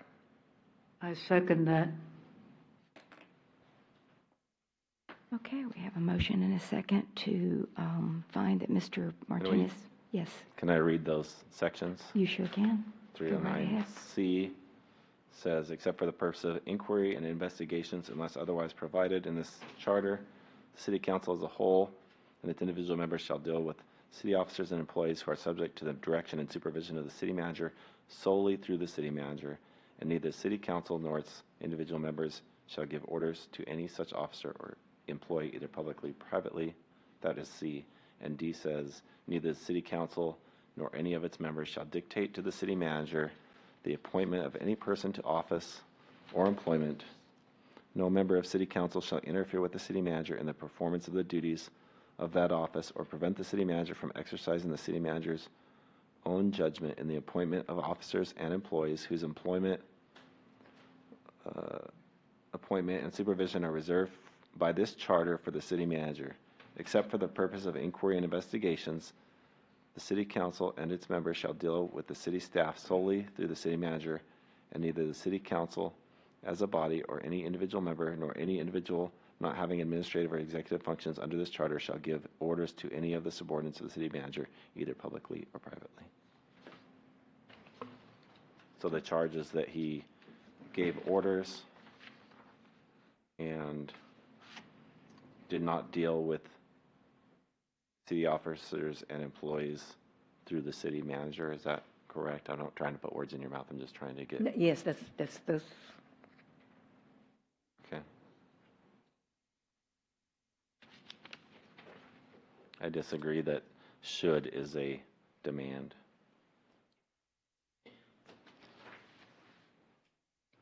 Okay, we have a motion and a second. And any further discussion on this particular section? So does that mean that 303C and 308B are scratched from this part of They're the scratched from motion? the motion. From this motion? From this motion, yes, sir. Just wanted to clarify. Thank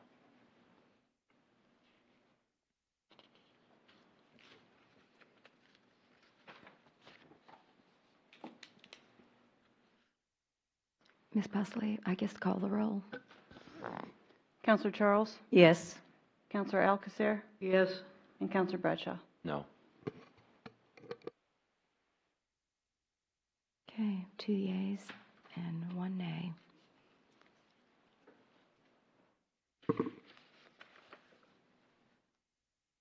Okay. Participate at all in any of these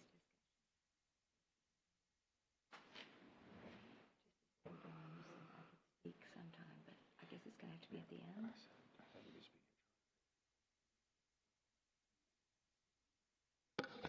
All right, it's a public meeting. Yeah, Yeah, so sorry. she's asking, she's Asking, whispering for yeah, some legal for advice. clarification. Real quick. What I can and can't do appear on the dais. I originally, You kept promising Noted. me I'd be able to talk. yeah, Mhm. I told you that, you'd be able to talk at the right time. When the ordinance was adjusted, I was thinking that section had been added to the provision on the deliberation section. I had the older version, but when I looked at the new one, that one's not in here right now. So I think it's kind of up to the council if that's the gist of it. But the way it reads, the section that was added to allow you to have discussion when it was read into the minutes didn't include that section, and I did not realize that. I apologize, Mayor. That's what that was where I was coming from it. The charter does say that you may discuss and deliberate, and so the charter has a section in there. But it says may, which is a permissive thing, so I had to go back and look up today whether or not, the ordinance could limit you when that was in the charter, if it was permissive or not. So I think the bottom line is the way it's the ordinance portion is worded. It says you can't do the deliberation part. I think I don't think you can do the deliberation part. And I apologize, Mayor, that was me looking at the charter and looking For at the 6 section right now. weeks. Yes. You've been telling me I could speak at this point, and now I can't. I Well, don't appreciate thought- that, Mr. know, Henry, I know, at all. ma'am, and I apologize. That is completely yeah. my fault. Can I make a motion that we allow the mayor to make a statement and then continue with the deliberation? You can. It is up to the council if they want to allow her to do that. Okay. I would like to make a motion that we allow the mayor to make her statements before we continue on with the deliberation. In relationship to? I don't know it's what she wanted to say Well, I've a got, few weeks ago. I like believe. about 4 comments that I wasn't able, 4 or 5 comments over the last Are they- 6 weeks. Do you have any that relate to these blocks? Well, this is the first time I've seen this, like 20 minutes, 30 minutes ago, so I'd have to, cross-reference it, so. It was just. But does it have to do with any of the charges? I don't know. I'm just. I And have that's to what I look was at asking. it. Right, Mhm, right. Because Your comment it's has to do with these Brandon charges. Milan and his comments, and then I had opening comments on the 8th and the 18th of July, and then I have some closing comments, so, anyway. Let me read through my notes, and I'll see if they relate. I'm sure they do, but I have to can have to we go on, reorganize it. please? I'm sorry? Can we go on, You please? sure can. Thank you. You sure So the can. next section is the city attorney, and it's the same. And you may just want to consider the 309C and D portions.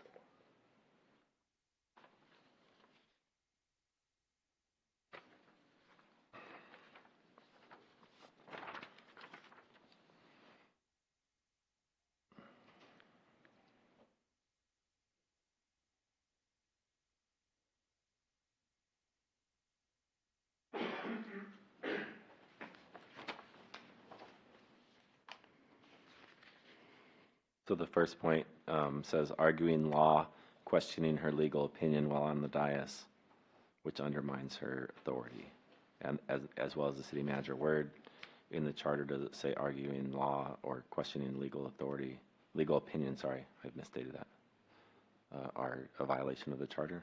How is that a violation of 309C or D?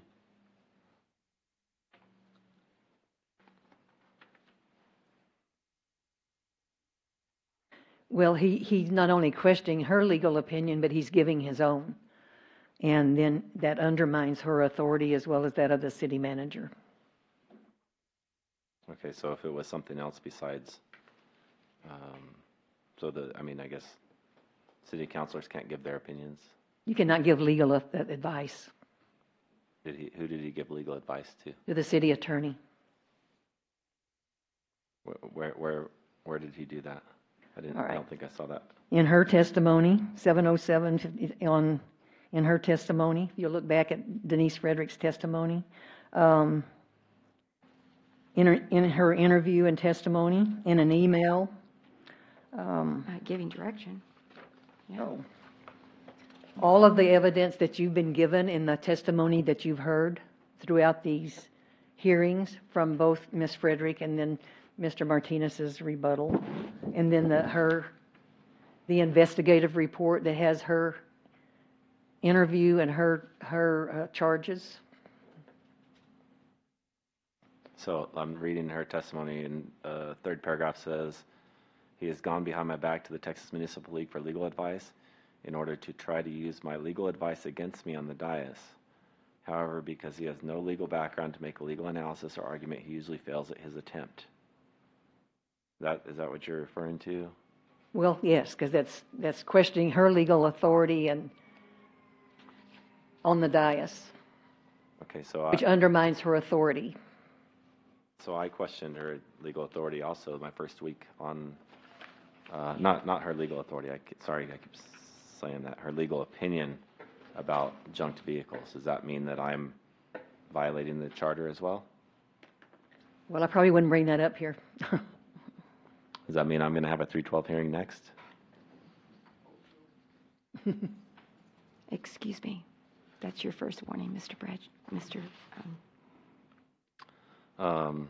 Yeah, I just don't see how that's asking questions if somebody's giving a legal opinion. That's what it says, opinion. Doesn't mean it has to be taken, doesn't mean it's always correct. And then he interfered and gave orders to and undermined her authority without going through the city manager in relationship to the public right-of-way in the LUPA. And there's several emails and council video where you can see that happen. Where you have the email numbers we can pull up. Email dated 4/4/18. And that may not be, that may be an email. I'm not sure where that email was from Frederick. It was an email from Denise Frederick. So it may be included in there. Hang on.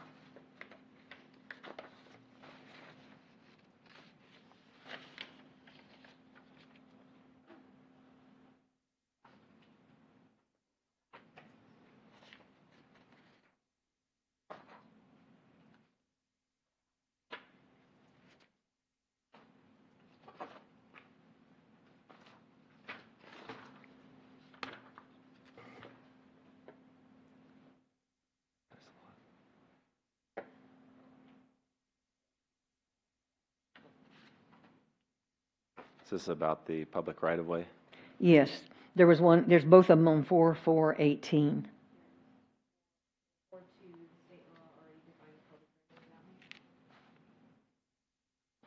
Okay, so this is the email from from Denise?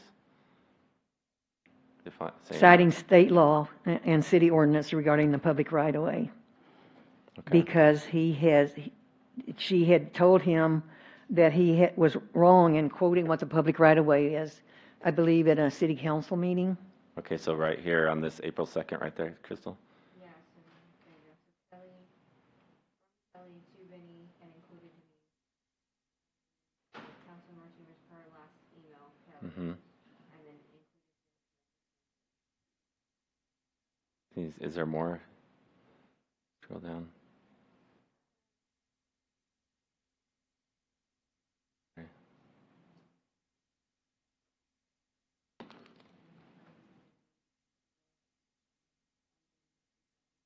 So I see Benny emailing Kelly Kunstler and the chief and the Mayor Riley about this issue. So how is it undermining, without going through the city manager, sorry, without going through the city manager, it looks to me like this was all through the city manager, all these emails. Is that not correct? I believe at a council meeting, and I don't have that down here, that he was giving her directions about the public right-of-way without going through the city manager. During a council meeting. Right. And she said that he was stating contrary opinions.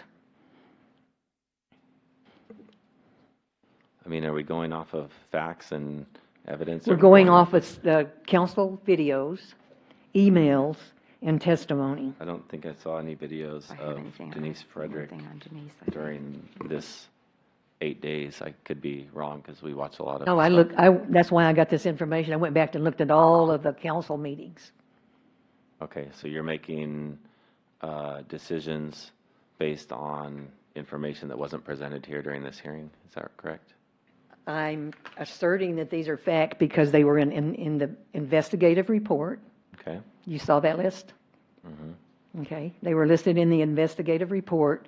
They were in a city council meeting, and they were in Denise's emails.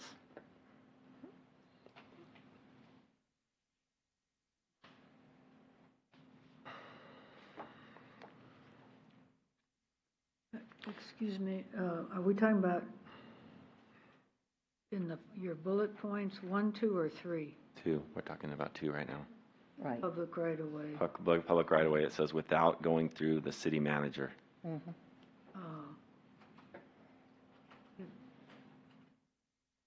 How about, Crystal, if you can, exhibit QQ and YYY? QQ. Double Q. Was that in Ms. Hensler's packet?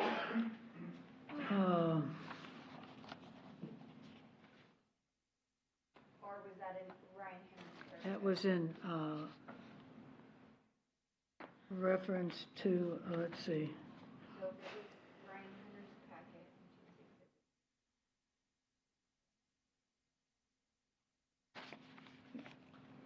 he refers to exhibits that were probably in his and in other people's.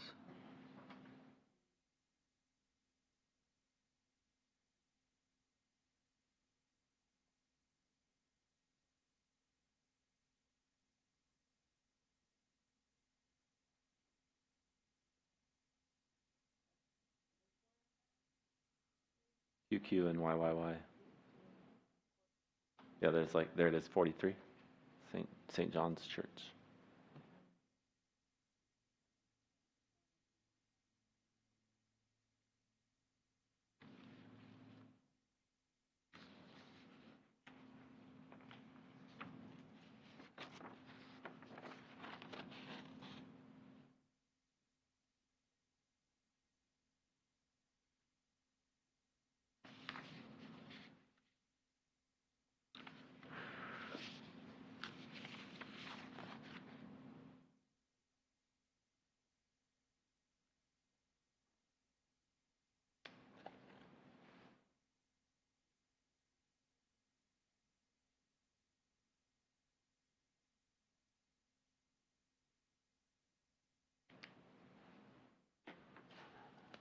Brian, in your list of documents for the investigation, do you have the actual exhibits?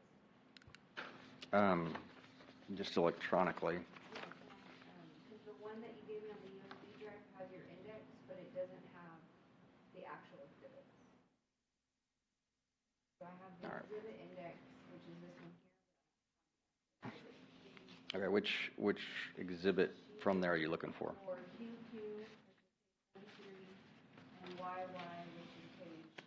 YYY, I believe.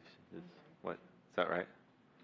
You know, and that was what I said. They may relate to Brandon. I'm not clear whether Oh, they're. it says in here, Brandon Malond responds to Morehouse. And those, All right, give me just a minute. Let me see if I can pull them up.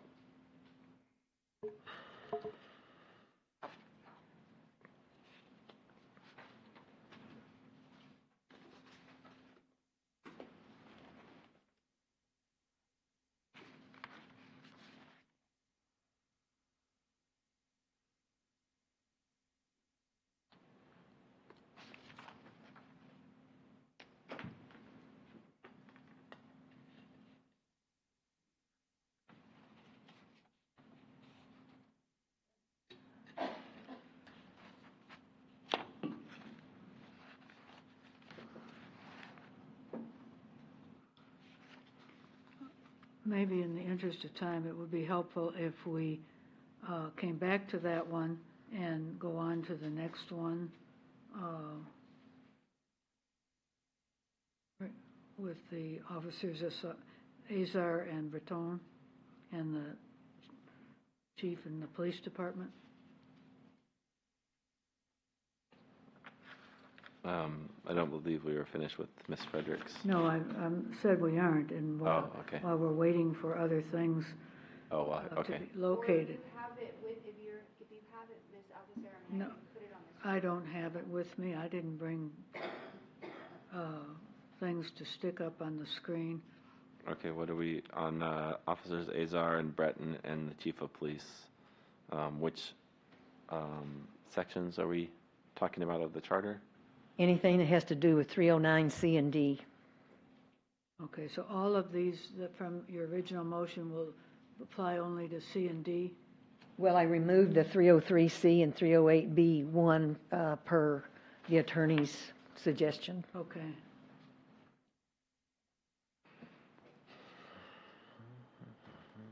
I believe the block dealing with the officers, SR and Breton and the chief, those two would be the ones that applied. Is that what you're? So any motion you make on it? 309C and D. Yeah, 309C and D. Okay, do you want to expound on the first one, or?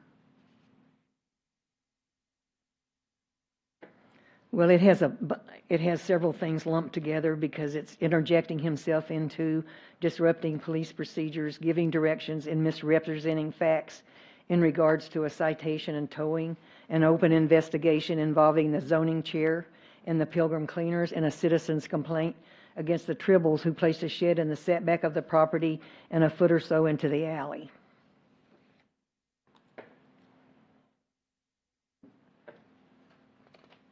Okay, so I guess we could take these one by one. Sure. Interjected himself into disrupting police procedures, giving directions and misrepresenting facts in regards to a citation and towing issue. Darren Chung, that's the first section. Okay. So my understanding was he took a message from Darren Chung, forwarded it to the city manager, and that has been construed as giving directions and misrepresenting facts. Is that correct? Right. So if somebody does something and it's misunderstood by the person receiving the direction, then that's the person that sends the message's fault? Is that? Did you see what was displayed on the screen during the chief's testimony? I did. The cut and paste version that appeared as if it were from Benny Martinez? And you're sure that's how that works? Yes. Cut and paste? Yeah. Did something. He took a portion of that email and placed it in a document that he sent to the city manager and the then the police chief, I actually, as if it were from him. I actually saw on Mr. Martinez's phone itself the actual message from Darren Chung, and it was not a cut and paste. What happens, and I saw the message to Kelly Kunstler. What happens with Facebook Messenger is if you click on the little button on the side, it says forward, and you can forward a message to somebody else. It's not a cut and paste, it's a forward. And Mr. Martinez forwarded that message to Ms. Kunstler, and it puts the picture of Mr. Martinez on there because it was forwarded from him. There was no indication whatsoever, and no name mentioned, Mr. Chung's name was not mentioned in this forwarded email. Mayor, could I get a copy of what you guys are looking at? It would be nice if, if I'm the one being charged, it'd be nice if I had a copy of I it. think that would be fair. Ms. Postley, if you'll please get him a copy of the charges. Thank you. Or the motion. You bet. Thank you for letting us know.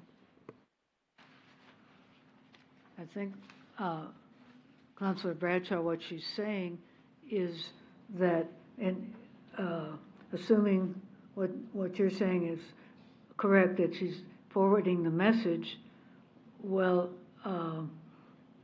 the thing that puzzled us is why, as you found the original message yourself, not Councilor Martinez, but nothing but that small section was forwarded. Why wasn't the whole message forwarded? Is that something that the person who's forwarding it can control? Or I don't do that type of thing, so I don't know. We'd have to ask Mr. Martinez why he didn't forward the full message. Okay, so, but would you agree that forwarding the partial message and that's all the chief got in that it was, when we saw the whole thing, it really was misrepresenting facts? I don't believe that, no. I believe there was confusion about it, and I would be confused as well if I received that message, and I would ask Mr. Martinez, where did you get this message? Where did it come from? But instead, Ms. Kunstler didn't reply. She didn't ask any questions about the message that she received. She forwarded it to the chief, and then it was screenshotted, and it was used against him in this hearing as giving direction. And it was put in her file that she has on Mr. Martinez of all these emails and all these complaints against him. Do you know why she has emails back to 2015? I believe she said she had emails on all the city councilors. Because it's a law that she keeps them for 10 years. Okay. And then also in the chief's testimony, when he talked about that picture, he said that Mr. Martinez told him during a council meeting about a family he was supporting. Yes, he did. Yes, the chief said that. Yes. So, is Mr. Chung lying? Is there a Mr. Chung? Is there no Mr. Chung?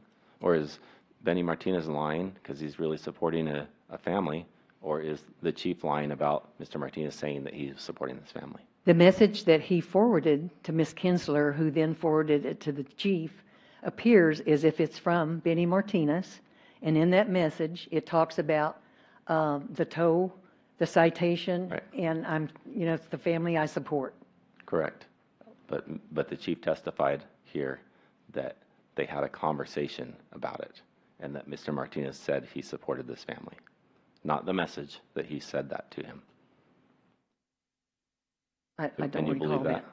No, I recall that he said he asked him about it, and he looked at the email, and he got that message from the email. It's a family I support. Okay. Well, I believe it was a misunderstanding. All the way around. I mean, I'm not trying to absolve Mr. Martinez. It's something that can be learned. If anybody ever forwards a message from Facebook, make sure you cite that it's somebody else's message.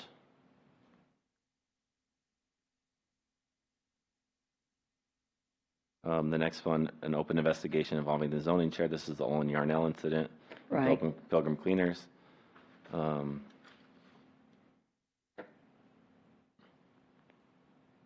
I mean, I wasn't there at these meetings, but it sounds like it was in an executive session. The allegation is that Mr. Martinez asked if the issue could be dismissed because Pilgrim Cleaners was now closed. Is that correct? He actually said to the city manager, "You have the authority to ordered the chief to stop criminal investigation."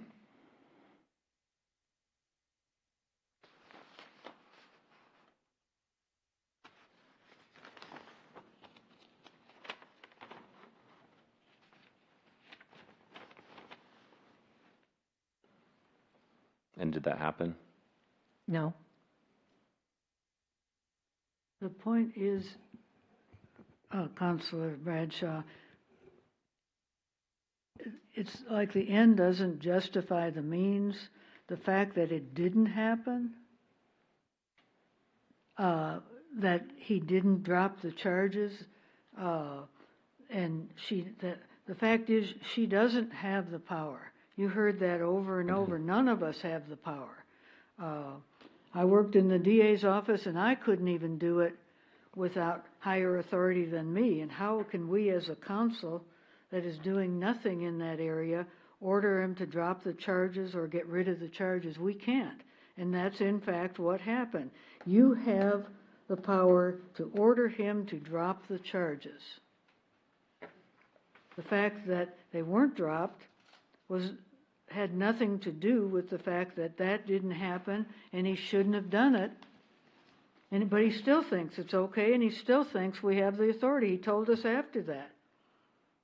He told Mr. Yarnell, and Mr. Yarnell even approached me about it. And I said, "I'm sorry, we do not. The chief has already said that." He said, "Get me the law." I said, "I'll asked the chief," and then I talked to the chief briefly about it or sent him an email, and he responded that this isn't something that you as a council member should be involved in. And I never did anything else because just that part, not even asking where's the law to say this, because I was confronted at a meeting about it. So there's a way of doing things, and in 5+ years, Mr. Martinez, in my opinion, has not learned the way, and he does it however he wants to because it's his friend. Most of these things have to do with friends of his. They're on the boards, they're on this, they're his next door neighbor at the work. You don't find things like that aren't in here. And this isn't the way we operate a city council. It's a friend of mine. My neighbor asked me about a ticket, got a red light ticket. Said, "Sorry, you did it. You go and talk to the police." Sure enough, she went to her hearing. She said, "Oh my gosh, I saw the video. Yes, I did it. I'm paying my fine." That's the way you do it. That's our job, not to say, "Hey, Mr. Chung, who's not even a citizen of Leon Valley," and then you ask, "Well, can't we help other citizens?" Well, you can do whatever you want, that's correct, but when you're espousing something, criticizing our police, the way we're handling things, the way this and that person is doing it, however, Ms. Frederick, Mr. Milan, that isn't our role. Our role is to set policy, not to interfere with what all the city employees are doing. You're out in the forest. Who's the one taking care of the forest? It's the employees. Our job is not to, if it weren't for them, we wouldn't be here. They're implementing everything and then trying to deal with all our idiosyncrasies too. No, we're here as a body, not to individually do things. We're here as a body. If you want something, you get a second or you get the mayor to do it, or whatever you do, but you don't go around dictating. If you look at the emails that the manager, just go through her emails. She constantly said something about reminding him, get another counselor, bring it to council. It was never done. Okay. Just to let you know, there was a hand raised, like they wanted to say something. Mr. Bradshaw had a motion again to allow citizen comment, and it was defeated for lack of a second. So I'm sorry. Yeah, we won't be able to do that right now because we wanted to bring you as a recall witness, and unfortunately you were too late. Sorry. Go ahead, Mr. Bradshaw. So from what I heard, you said we're out in the forest and the staff are taking care of the forest. And so we're living in their forest, the staff run the city, the citizens don't have any say on what goes on, the council doesn't have any say what goes on. Is that how you're interpreting that? This isn't relevant, but I'll respond. Sure. You're elected by the citizens. You vote as a body. We're a group here, or a team, however you want to refer to it. We interact. We don't dictate to the staff. They're here. We are the ones who choose the city manager.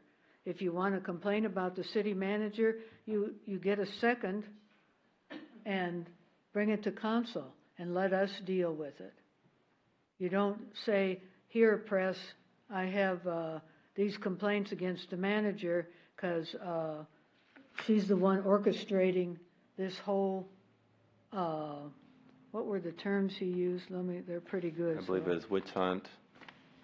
No, we create, inflate, and dictate, and it's a vicious, orchestrated attempt for the sole purpose of persecuting me.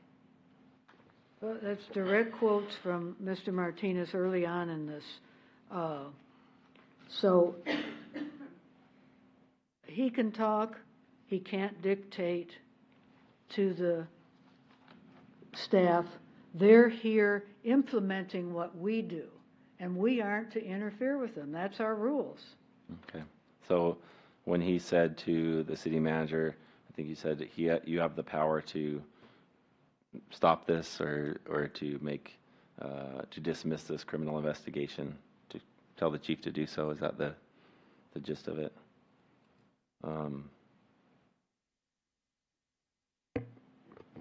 I mean, to me, citizens come to me a lot. I've had a lot of messages, a lot of inquiries about what's going on with towing of vehicles, with red light cameras, with all kinds of things. What's going on at the park, fix potholes. We need extra lights here, and I understand the process to bring those up before council. And I did that. I didn't bring it. A citizen brought it up. My very first council meeting, it was brought up. Towing of vehicles. And we discussed it, and I was told by the chief of police and the city manager, if you wanted to talk about this, you should come discuss it in private with us. Come and talk to us in private about it. Not as a council, not as a group. Let's discuss it in private. And I did that. And then it was turned against me saying, oh, if I tell anybody about it, then I could be violating the charter. It seems like there's a conflict in the way things are happening. I understand your interpretation of that, but you're talking about three different issues. Something that one of the citizens came up that we all heard. We also heard that he talked to the police chief and he had no objection once he understood the process, but you kept pursuing it. And so then there were multiple citizens. I know, you came up with, I think, maximum of 5, whatever they were,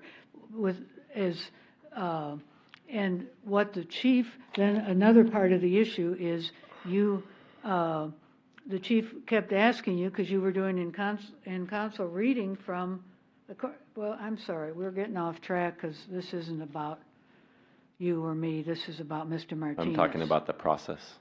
Okay, the process continued that you said that the chief, you know, you're reading up here, like I'm reading this. So I picked this up and I'm reading this, and the chief said to you, it would be nice to have this ahead of time. I have no idea what you're reading from, you know, and you never even gave it to him.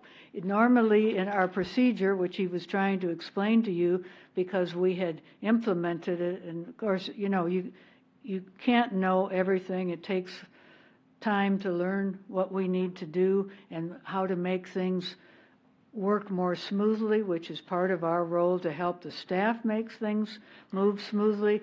So they're trying to tell you, come to us first, but you didn't do that. You came to council first, and you said that you preferred to do it your way. So you're part of the council procedure, which we had asked implemented because there were so many questions, and the meetings were going long because the council members were asking all these questions, partly because they never read their packet, and partly because they had read it and were asking questions about it. And so we implemented by agreement a policy to go through Kelly to contact the staff, but everything went through Kelly, the city manager, and they until it began to be abused. Then it was cut back because it was misused and abused, and the staff was complaining about the treatment, which is how we ended up here, the treatment of Mr. Martinez. They weren't complaining about the other counselors and any of the ones I've served with, which have been a number of them now. And so you go to this meeting with them, you're given some legal advice in private with them, you come out and the next thing we know, you're texting some of your pals and they're texting them back. That's what you hadn't been informed again, that this is, you don't use your cell phone up here for any purpose. And so I'm not holding it against you, but these are things that need to be learned. And, you know, part of our obligation on council is not just to learn that everybody's bad and the city staff is bad and I don't like this one because I've heard it from other counselors. No. Did you ever, when we were first here, I mean, even Mr. Martinez, we talked to the staff. We even asked for a meeting to meet with the staff, which is the staff meeting I attended, to meet the staff, and they meet us because they don't know us. But we were also put some parameters there, and those are in some of the code and things. So this isn't any different. It's just, but this is a man with 5.5 years, almost, not quite, of council experience. And there, not only did he not change in that time, and his agreement when he even went through the election process was he kind of follow the rules, but the mayor couldn't keep control of him. She said she would, and she did try, I'll give her that, but again, as we saw yesterday, please abstain. You've made, this attorney has complained against you, you've complained back against her, please abstain from even dealing with this. No, I can do whatever I want. Well, that's his approach to the city staff. He can talk to them however he wants. He can talk to any of the police chief, whatever, just whenever he wants. You cannot do that. Okay, so I get it. 5 years, you've dealt with Mr. Martinez, or you've seen him, you don't like his behavior, you don't like the way he interacts with people. I get it. To be honest, I've only known Mr. Martinez for less than a year, and sitting up here, I don't like everything about Mr. Martinez. Sorry, Mr. Martinez, but that's the truth. And we don't have to like everything about everybody, I understand that, but to be honest, let's move on from this Pilgrim Cleaners issue. Mr. After Bradshaw, reviewing it. may I interrupt just for a moment, please? Sure. I basically would like to make a limited request. As you guys are talking about these things, the mayor has looked at kind of what her previous comments were. I did advise her originally that my original interpretation was she would be able to give the comments at a certain time. So I'm going to just make a request. I don't believe it's required, but I believe if you, I put her in a bad position by doing that. So I would like her to be able to make her comments limited to what the deliberation points are, if the council's open to that. And then that's it? Yeah, I've been telling her she can make these comments at the deliberation point, and so that's why, yes, I think Do we need it to would be make a fair and motion for appropriate. that, or just let her give her comments? If there's a consensus, then you can do that. Okay. Okay. The problem is that not all of my comments fit into your little squares, so, but I have some that do, but I'd like to give some of the others, but I'm hearing that Ms. Alcacer and others may not like that, so. But those that fit, we'd like to hear them. Oh, okay. But there's a lot more that I'd like to say, so. Are there any on this one right now? Well, there was a bunch on giving directions, but we've already passed that, so I'll come back to that. Y'all have already voted 2-1, and I just realized that I had a whole section on that, so. Okay. Well, the next area then is the tribble shed in that section. Well, does she have any for the first two that you talked about, the interjecting in the police and the? No, I have something on the wanding. I do have something on that. Yeah, where it's still in that very first one. I understand, Oh, yeah, okay. but, you know. Okay. Yeah, mine was more global, you know, Oh, okay. so. Well, we rather are than on specific. we're almost to the wanding section. Okay. Right, it's the next bullet point, but are we saying we're going to allow the mayor to give her comments or not? If it has to do with the wanding, yes. Yeah. Okay. I'm just saying I have a lot more that I'd like to say besides fitting it in these boxes. But I'm at the behest of council. Because that wasn't what was told to me. I So would like that's to why, hear what the that's why I mayor pulled all my has to my say in her comments, entirety. you know? 'Cause I would thought like to saying- finish this section. All righty. Okay, the complaint against the Tribbles who place a shed in the setback of the property at a foot or so into the alley. We didn't talk a whole lot about that. I have a point of order. Is this matter is still in litigation? And- Yes, and that's why we didn't talk too much about it. The litigation attorney for Leon Valley transmitted a recommendation to me that I recommended you not go into details with regard to it to make sure it didn't interfere with the litigation. Well, the only topic I have to state in there is the 309 C&D violation, when he stated to the chief that he needed to drop all charges against the shed people. Gave that direction. Is that acceptable to Yes, have that yeah. in? That's fine. I asked him specifically about that, and he said, that's fine, just don't go into any of the collateral stuff. Ask a question, I guess, of you. Is this shed issue, is it a criminal investigation? No, there's a civil lawsuit going on. Okay, so I believe in the charter, it does say something about litigation. Let's see what it says. It says you can't admit liability on behalf of the city. I think I know which section he's looking at. 7.07, is that the one? 7.07. 7.07? We're just addressing 309. Yeah, but 7.07 says power to settle claims. The city council shall have the power to compromise and settle any and all claims and lawsuits of every kind and character in favor of or against the city, including suits by the city to recover delinquent taxes after consulting with the city attorney. Does that not mean that the city council, as a body, can dismiss legislation, civil legislation against citizens? Litigation, sir. Litigation, sorry. So Yes, what sir. did I say?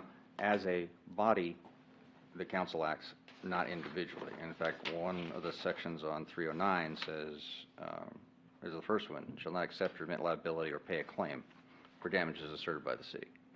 And Right. so, and that refers to no member, so you're talking about an individual member. So that's the distinction and how the two sections read consistently with each other. Okay. Okay. So, but how can the body decide to drop a litigation if it's not brought up by somebody? If you're in litigation, you're represented by a lawyer. The lawyer is your agent. They're the ones that bring things to your attention and present them to you for you to make your determinations on. By going outside the lawyer or outside the city manager and basically circumventing that normal flow of information and process, that's what is essentially envisioned with the 309A, I believe is what that one is. Yeah, that's the 309A. So did he do, are you saying he violated that? Accepting or admitting liability? No, I'm No. saying that he gave directions Give directions, which, to drop all charges against the shed people. where, is that a direct quote? Yes, Where was that email? it's an email dated 9/17/17. So that's before the charter was signed? So are we taking charges against Mr. Martinez for stuff that he did before the charter was? I included that because the case is ongoing, so it's in 2019 already. Okay, but when was the direction given? You addressed it. Yeah, Your legal brief. if the action of giving an order, just assume for argument's sake now, it was an order.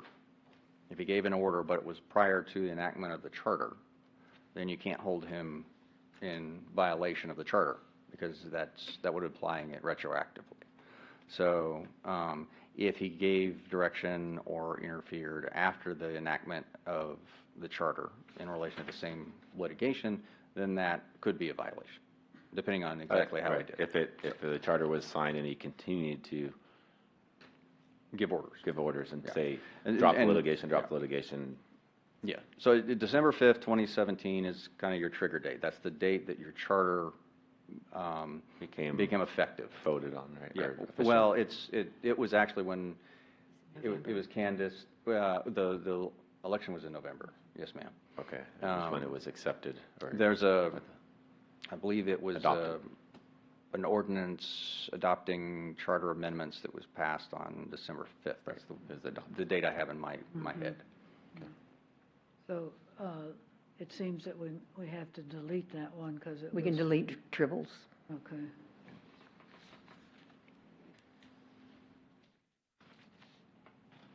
Then the next section would be giving orders and giving directions to the police. Wait a minute.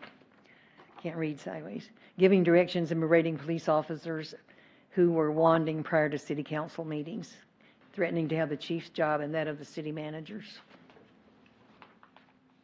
Is that something, Mayor, that you wanted to make? Yeah, I did, because I didn't, on the videos, we played it a couple of times, I didn't actually see him berating. You know, I don't know what, maybe I should define that, but, you know, he just gave his opinion that he didn't like wanding, that it was a First Amendment right. And I don't think you can punish someone for exercising their First Amendment right, for criticizing. We haven't wanded for 67 years.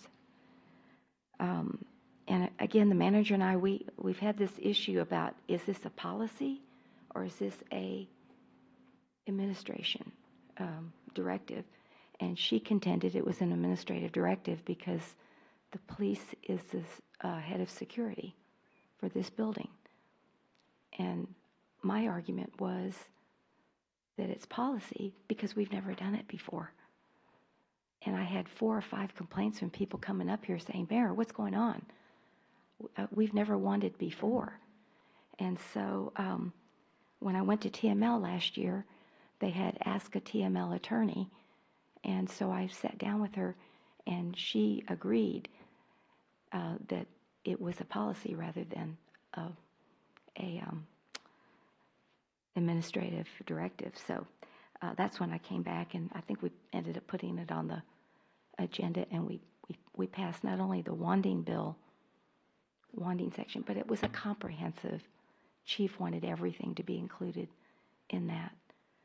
But, you know, I just saw, again, you weren't yelling and screaming and calling them names or anything like that. I mean, you just said, I don't like it.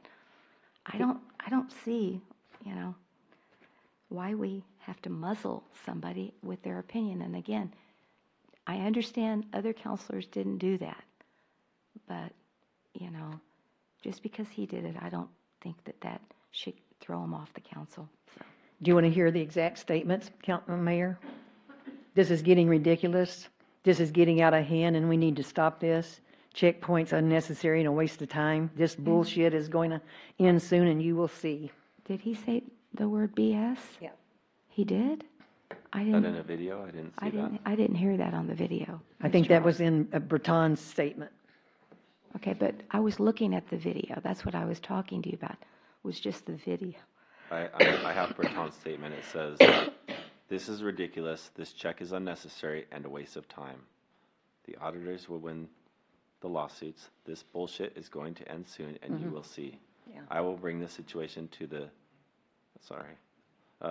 agenda to finish it. That's the quote that he said in there.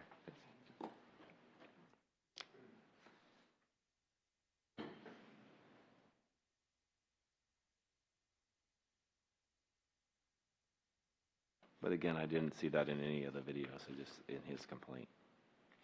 Right.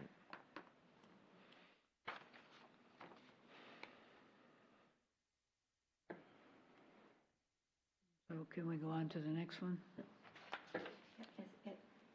As soon as we finish this section, we're going to take a break.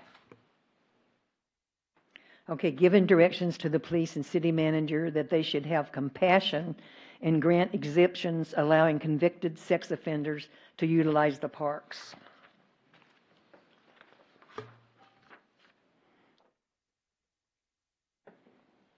Was it? Believe this was during the city council meeting, right? There was police testimony in email, and it was an ordinance that the city council had passed about sex offenders staying away from the parks, and he was disagreeing with that. He said the police were being hard-nosed. That's in an email? That was all a conversation, and it was an email. There was an email dated 4/3/18, and an email back from Martinez said we should have compassion and grant exemptions regarding sex offenders. I don't know how you order somebody to have compassion, but again, he says should. Mm-hmm.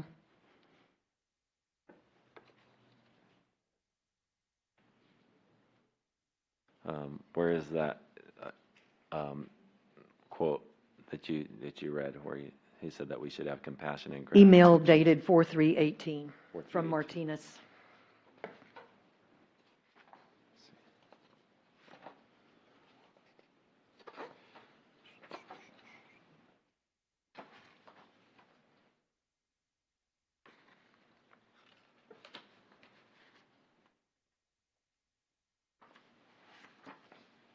It's not in the book. It goes from 4:2 to 4:11.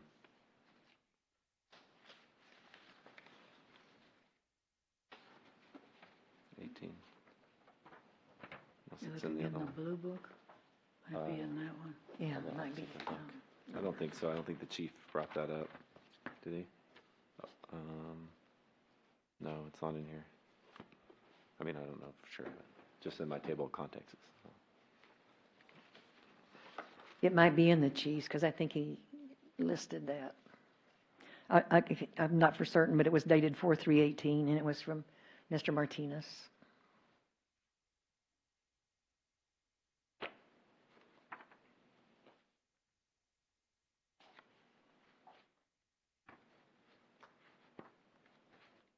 Or that it might have been a Miss City Manager's, because she responded that the police are following the ordinance passed by the council.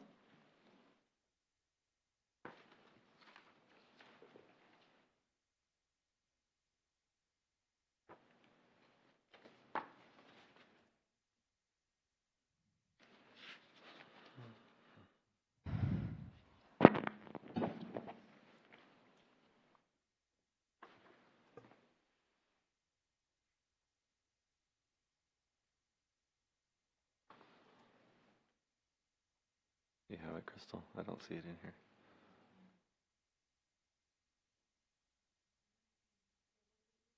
Said, 4/3/18. April.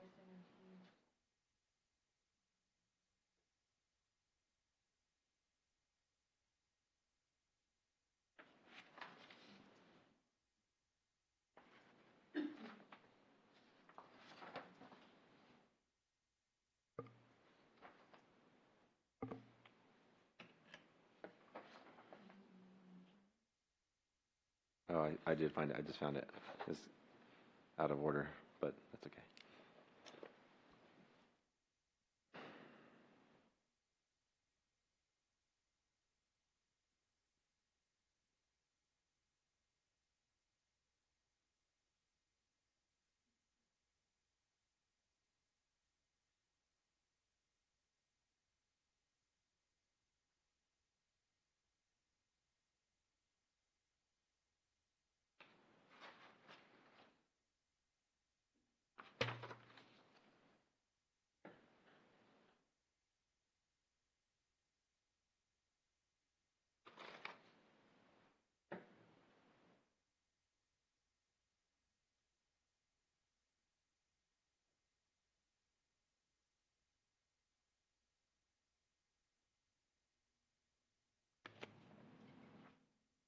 Okay, so he says, he gives an example. I don't know if we want to read the whole thing, but he says he knows somebody who was convicted as a sex offender, but because the girl mentioned in a journal some fascination with her dad, and anyway, the DA said he has to either hire an attorney or risk prison for 5 years, so he took deferred adjudication, and so he was had to be registered as a sex offender. And Mr. Martinez says, I feel there should be some compassion and not be hard-nosed about this. So that's giving orders. And can you read please, what the city manager or the police chief responded to that email? Councilor Martinez, you have to be convicted as a sex offender before you are required to register. It is not Chief Savaggio or anyone else in the department being hard-nosed. The individuals that they have had sign an acknowledgement of the ordinances are convicted sex offenders. They are given a copy of the ordinances and are also told they can appeal this. This is just as the ordinance states. You, all city council, pass this ordinance not unanimously, but if you believe it needs an amendment of any type, the council sets policy, and you can certainly get a second or ask Mayor Riley to put it on the agenda for reconsideration. Okay?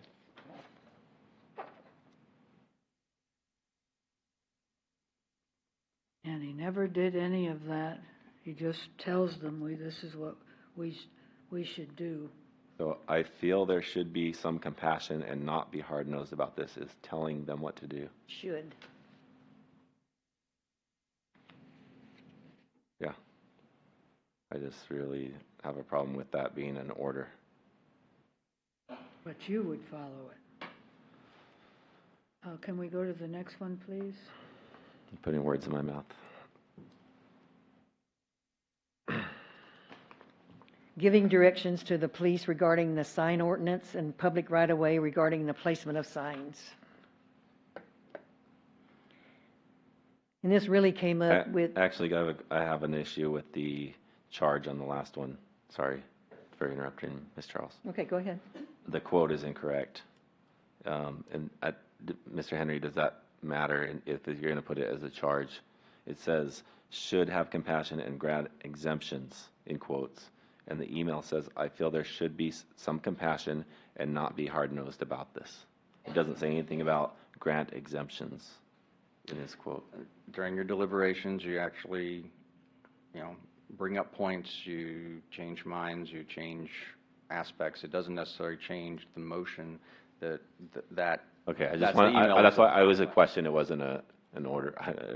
And I just wanted to make sure that it had to be, if it had to be correct, if it was. It does not have to be exact word for word, as long as the email is identified enough so that he knows what it was. Okay, I just wanted to clarify that, thank you. Yes, sir. And Tell me what it said again. I don't have any objection to changing it to what it actually was, because that's a double whammy. Should have compassion. It says, I'll read it, Ms. Charles. It says, should have, I feel there should be some compassion and not be hard-nosed about this.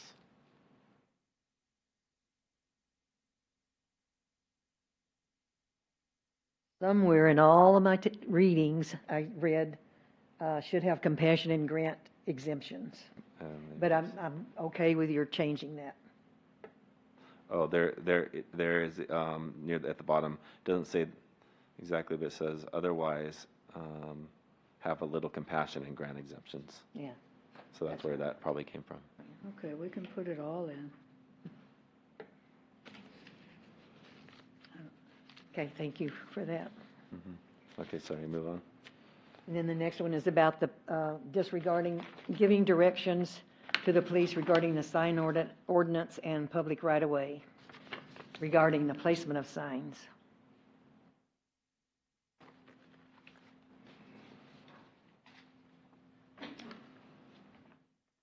And do you have an email for that number? Well, he was arguing against the city ordinance and placement of signs, and it was an email dated 8/8/17, inquiring who owns the property, and the chief informed him it belongs to the city. Okay, so Excuse me, but that was pre-charter? again, it's Okay. pre-charter. Well, I'm getting to it then.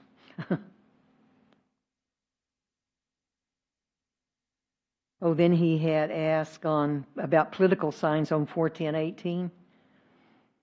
And political signs be allowed on city property, and the city manager responded on 41018 that the sign ordinance had not changed, and the signs cannot be placed on city property, and it's been that way. It hadn't changed within the last 2 years or 3 years or whatever.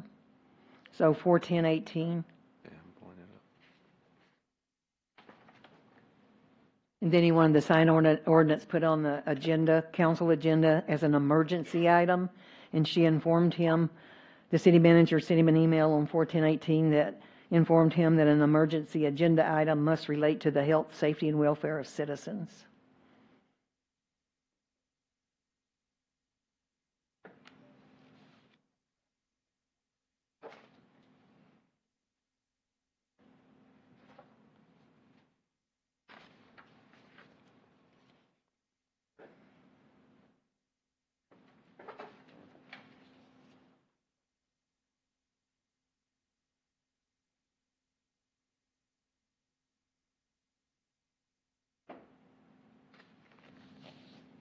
So this has to do with the original email, looks like April 2nd. Mr. Martinez sent a message to Ms. Kunstler, Chief Savaggio, and Mayor Riley about the signs. And he said, Chief Savaggio, I went to the senior trash and treasure around noon. I was informed by several people who were mad at the police chief for removing their signs. They were told it is against the law to place the sign, and he was going to enforce the law and follow state law. The attendance was down considerably. Please send me copies of any state and local laws regarding bandit signs and political signs. In the past, we have been able to place political signs at polling places up to the point where the election officials have put no campaigning signs allowed. Every polling place in San Antonio allows signs. So did you see any orders in that email? I didn't reference that. Okay.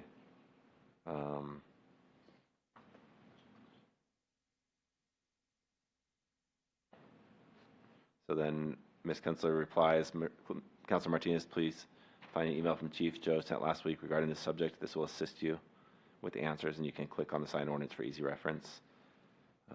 And then Benny replied, I have read the Texas sign ordinance, the Texas TxDOT Rules and Ethics Commission. I do not see any restrictions or laws against signs like the chief is quoting.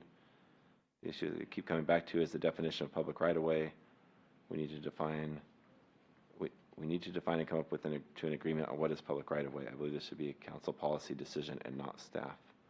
And then looks like this is the whole sign ordinance.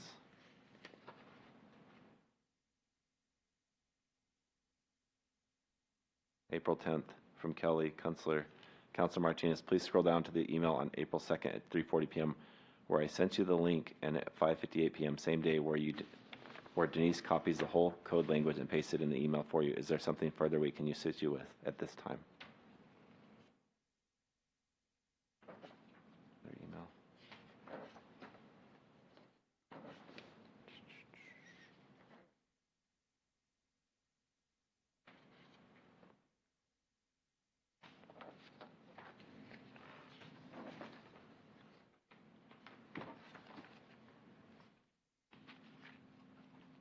If you recall the chief's testimony, so everything isn't by what's in the email, but if you recall the chief's testimony, he talked at some length, including about your yard and the directions he was given, and the claiming that they were taking only their signs and this and that. That became a constant both in 18 and 19, and he never brought it to council trying to get an emergency, because that was the year he was running, I guess. But I mean, just criticize. It was constant. It wasn't just these emails that you're referencing. And he'd been told about the right-of-way. He says he disagrees with the right-of-way, and it shouldn't be, and everybody else lets them happen, and we should let it happen too. It was not just these couple of emails. I'm trying to find where he gave directions He to the police asked the regarding police the sign. chief's testimony. If you want to rerun the whole testimony on that issue, I don't think it's necessary if we listened, because it was all there.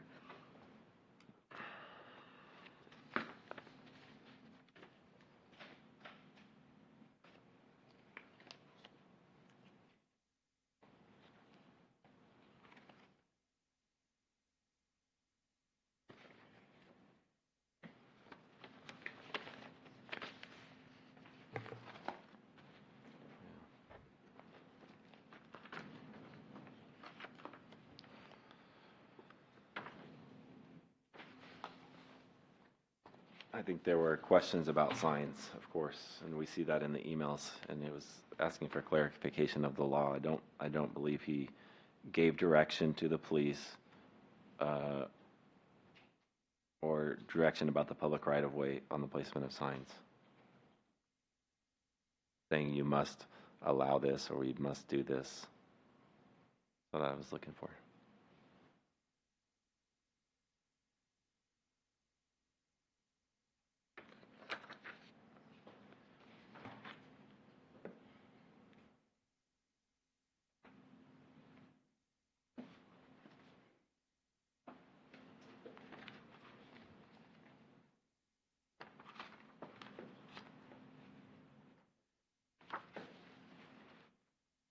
Okay, Mayor, did you want to take a break? Like we want to finish, you want to finish up your motion with the corrections on that? Do you want to, are you recommending that we scratch the last bullet? No, that we scratch the triple bullet, not the last bullet, only the triple. Okay.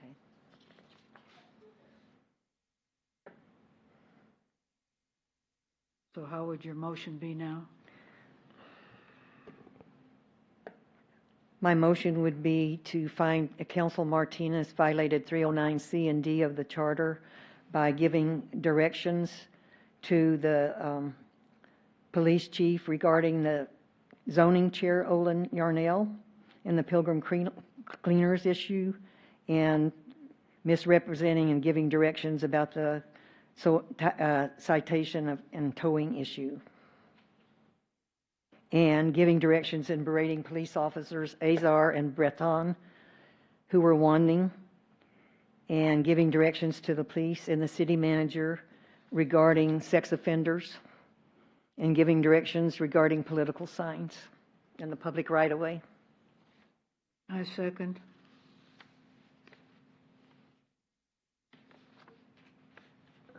Okay, there's a motion and a second on the table on bullet number 3. Sandra's got a question, Mayor.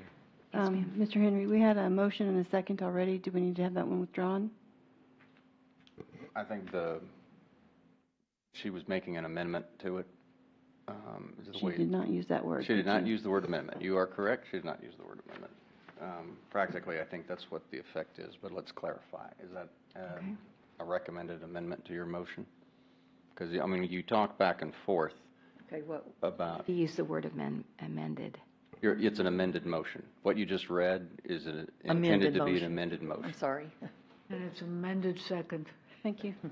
Okay, just a further discussion. I thought that there was an email about the signs that was pre-charter. There was one. Okay, so, But we weren't, the motion didn't include the email. It only included the reference to the giving directions. The emails aren't part of the motion. okay, all right, thank you.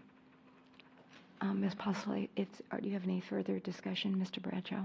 I If you'll- just disagree that when we say words like, I feel we should, and in his, especially when you talk about that you talk about the charter when it says he didn't involve the city manager, every email we looked at, the city manager was copied on. Okay. Ms. Postley, if you'll please call the roll. Counselor Charles, Yes. Counselor Alcacer, Yes. and Counselor Bradshaw. No. The motion passes 2 ayes and 1 nay. Okay. At this time, it's about 8 minutes before 10 o'clock. Let's take about a 15 to 20-minute break. Thank you.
at approximately 10:15 on Wednesday, August the 14th.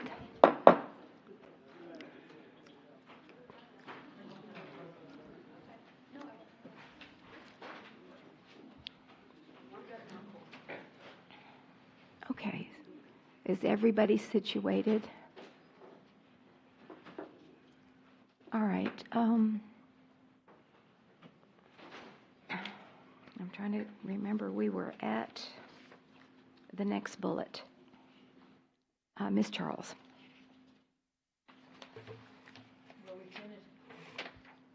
We finished the police department area, and let's back up now to the city attorney, because we couldn't find that email or something.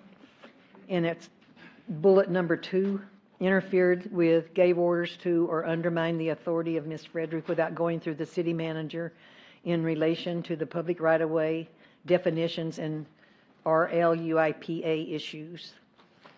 And Mr. Henry found that email, and or it's in that exhibit, and gave it to Crystal.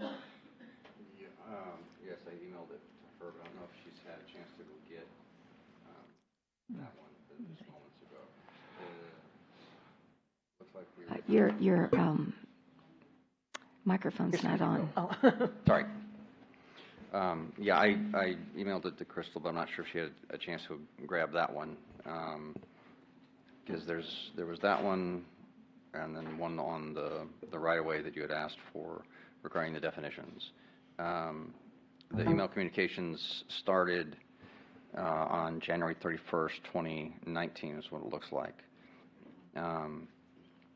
Regarding the definitions of right-of-way and issues of the application of RLUIPA, which is the Religious Land Use and Institutionalized Persons Act. It's a federal act that deals with that. Okay. Yeah, I think those were the first ones I sent you, Crystal. The RLUIPA one, I think, was just a few moments ago. Oh, okay. You're going to have to give me a second. Okay.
I know she's fetching that. I can technically read it if you want to. Okay.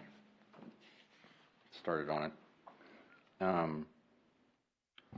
The first one is January 31st, 2019 at 2:02 p.m. from Benny Martinez to Kelly Kinsner, Denise Frederick, Mayor Riley, Brandon Milan. The subject's the St. John's Church. And she's back, so I don't have to keep reading.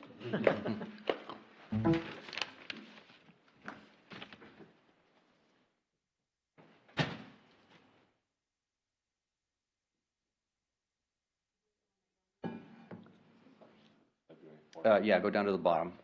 Go down to the very bottom. That's where it starts.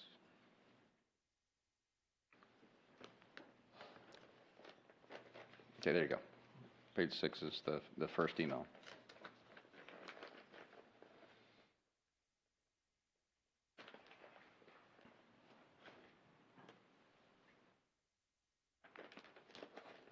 This is the one you were referencing, Ms. Charles?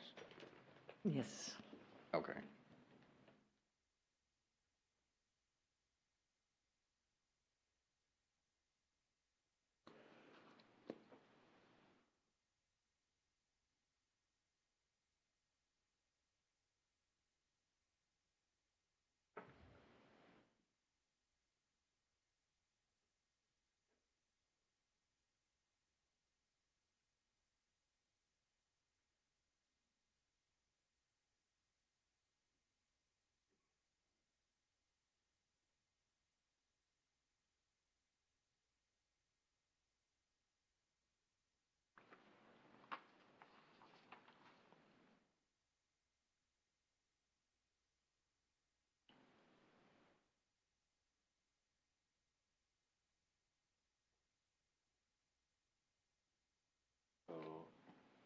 Sorry, so where is he giving demands on this?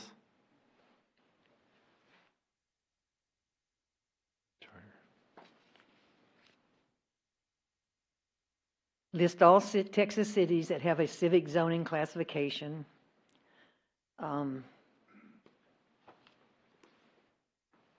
That's not anything that's research that she had to do.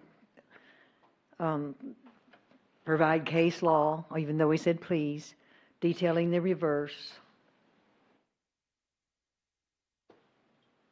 And have my answers by end of business tomorrow.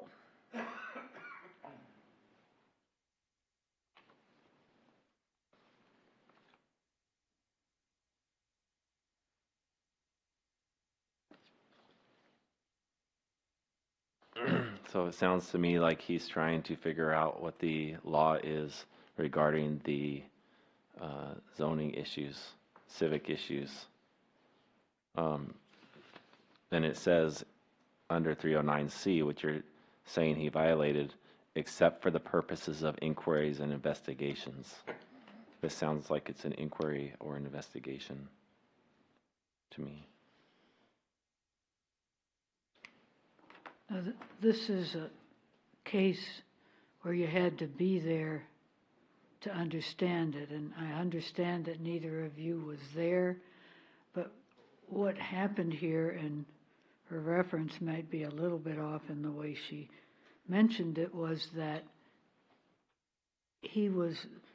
there's another thing that he did, and that was to have the staff do something that they shouldn't have had to do and requiring it in the next day. We had already been through this issue, and then he went to the internet and said, I found this thing that the city attorney had already explained why all these things didn't apply because we had several meetings on this issue. So he went to the internet and did his little Google search and said, but I found this, so tell me why it can't be. And I mean, that isn't her job. Her job is not to tell him why it can't be. Her job is to give him advice on what it's supposed to be and the actions we can take, not go out and do like her own Google search, I guess, but in the legal area about things that he said, well, it's the equivalent of it should be able to follow. But the way he does it, and then immediately she gives him some answer. I disagree. Staff works for the city council through the city manager. Council requests should have priority over everything else that's done and should be followed without question. Absolute order. As policymakers, we need requested information in a timely manner to make informed decisions.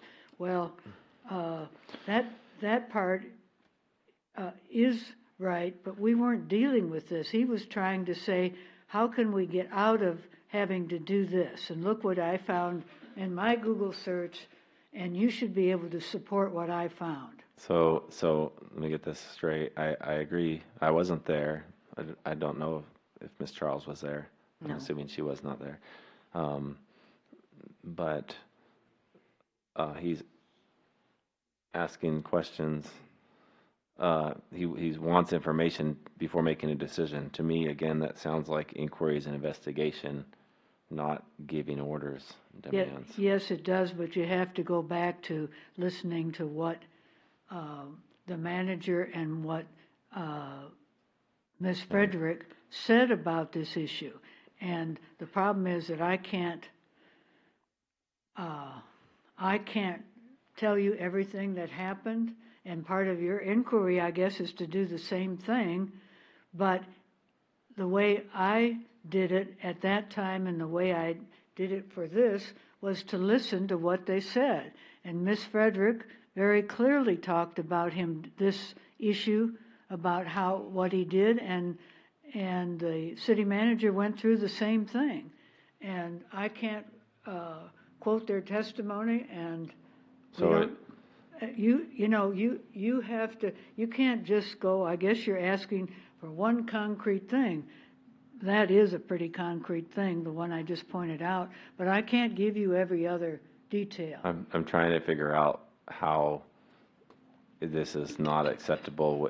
You said he went to Google and he found a different opinion. Is that a violation? Is that against the charter? Are council members not allowed What he to requested seek to legal do. advice from other places? You know, you can, as we said, do whatever you want. Whenever somebody doesn't like a legal opinion, what has turned out, I run to TMLA, I call TMLA, I do this. I don't like what my city attorney said.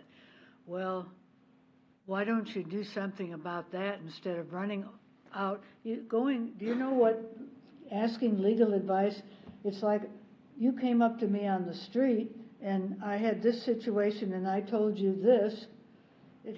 I had no clue about all the details, and I gave you all of this. That's what going out to TMLA is, going to a conference and said, well, I told them we have this issue, and so I got this advice, and therefore it's correct. Well, you can't, anybody, obviously it wasn't paid legal advice, and no attorney would give you that advice for you to be able to stand on that had any ethical thing to say it's only applicable under the circumstances that you have told me if there's any accuracy. They don't know that what you're telling them is. So you go in and ask them some advice. So he's saying, she gives them an answer and said, I don't agree with you. Well, okay, you don't agree, but then he goes on.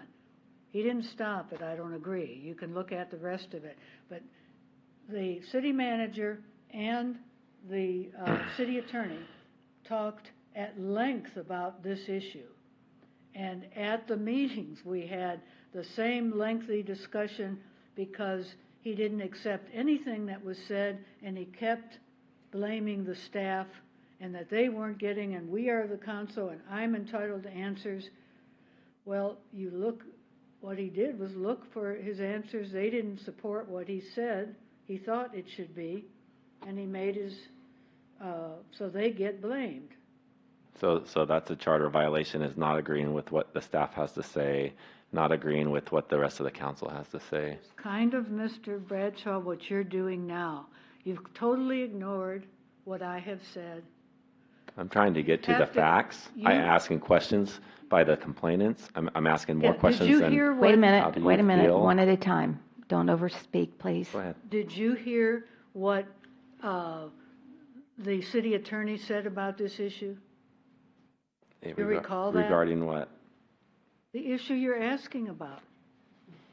I heard what she said about it, that she had a disagreement with Ms. Martinez. Did you hear what the city manager said about this issue? It was all there, and I can't repeat it. And the reason that we have this is because of that exact fact. So you have two people that agree on something and one person disagrees, then the two people are right. Whatever your interpretation is, you go with that. Okay. But at this point, we're still talking about giving directions.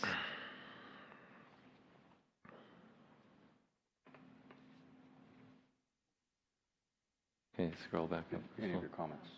Sorry. about this one? I just want to see the, sorry, go down more, a little bit. Okay, right there. Right there.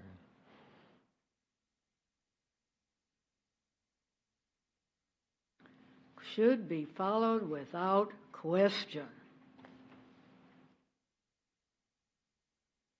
So again, should is to me it's not a must, not a shall, not a demand. You saw the wordsmithing issue? That's your wordsmithing. That's your opinion. Okay, we can move on. But I thought I heard you say one before that if my boss said I should, I would do it. And I have said, Mr. Martinez is not any of these people's boss. No, but that's what you used as an example.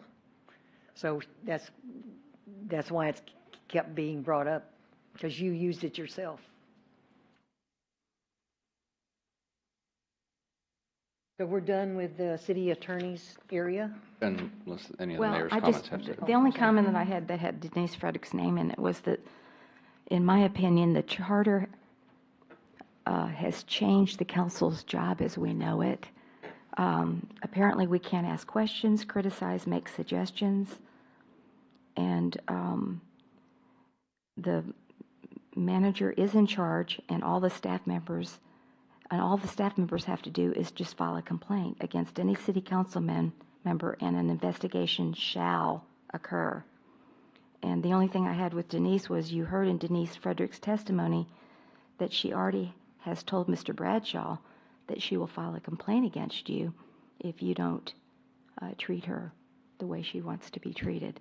And I think we tried to work that out, you and I, with her. But, you know, it's just... Yes, we had an intervention, and, oh, sorry, Mayor. Just, you know. Mr. Henry, I checked that what those emails were on the drive that I gave to Crystal. Okay.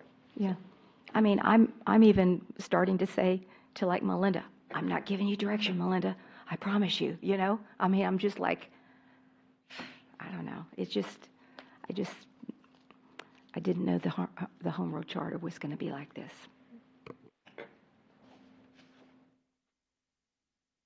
So is there a motion on Denise Frederick's portion? Yes. I motion that Councilor Martinez violated the charter when he interfered and gave orders or undermined the authority of Ms. Frederick without going through the city manager in relation to the public right-of-way definitions and RLUIPA. I second the motion. We have a motion by Ms. Charles and a second by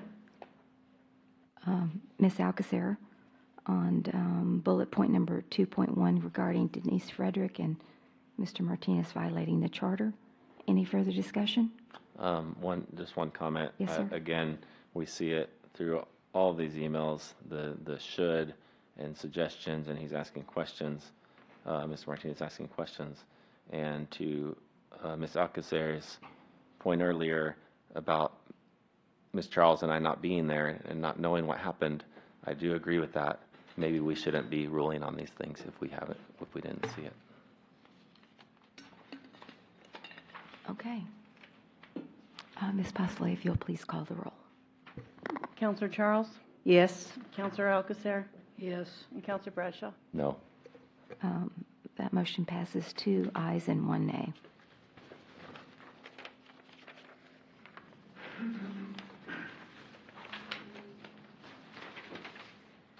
The next is the city manager. And the first bullet is inflammatory remarks made about her drumming up charges against Martinez and publicly ridiculing her for accepting complaints from employees, undercutting her authority. Second, upon 11 occasions, Martinez gave directions to staff without going through the city manager, undercutting her authority. Giving directions to staff, contacting vendors, and interfering with the library cabling project and upgrading the conference center and council chambers without going through the city manager. Sending email as if it were from him, directing her to offer Andy Garcia more money to keep him.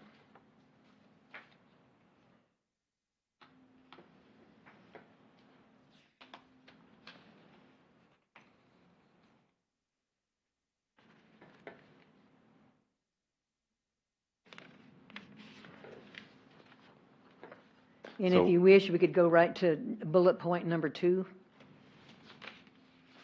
I want to ask about the inflammatory remarks, Okay. drumming up charges, publicly ridiculing her. That statement is, what violation of the charter is that? What section of the charter does that violate? It's actually undercutting her authority and demeaning her to her employees and to the city. And which section of the charter does it say? 309 and C and D.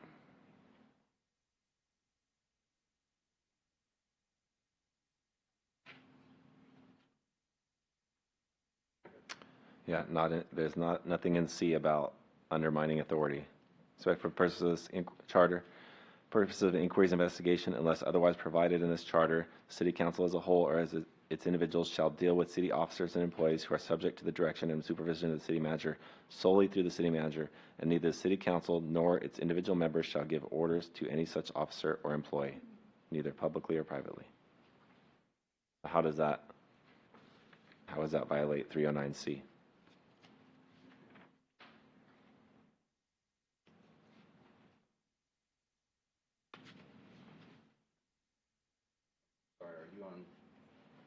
I'm sorry, and you on bullet point Number one, one only? inflammatory Okay. remarks made about her drumming up charges.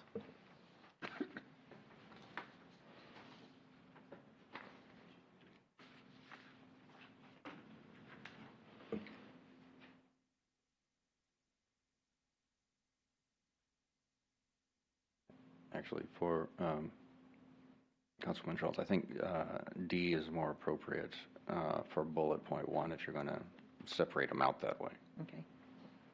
You want to look at D? No member, neither the city council nor any of its members shall dictate to the city manager the appointment of any person to office or employment. No member of city council shall interfere with the city manager in the performance of the duties of that office or prevent the city manager from exercising the city manager's own judgment in the appointment of officers and employees whose employment, appointment, and supervision are reserved for this charter for the city manager, except for the purpose of inquiries and investigations. City council and its members shall deal directly with the city staff solely through the city manager, and neither the city council as a body or any individual member nor any individual not having administrative or executive functions under the charter shall give orders to any of the subordinates of the city manager, either publicly or privately. Again, I didn't see anywhere where it says publicly ridiculing her for her comments, accepting complaints from employees, or undercutting her authority. When statements are made about her that are derogatory, demeaning, questioning in a derogatory way, accusatory, they are interfering with the city manager in the performance of the duties of that office. How? Because it undermines her in the public's eye. And that prevents her from doing her job? It could very well, How so? because the opinions are formed by these kinds of things.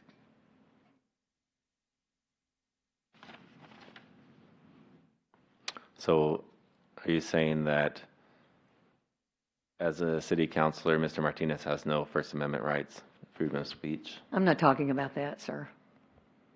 So he can't say anything negative about the city manager or any of the employees for that matter? I guess he can because he has. Okay.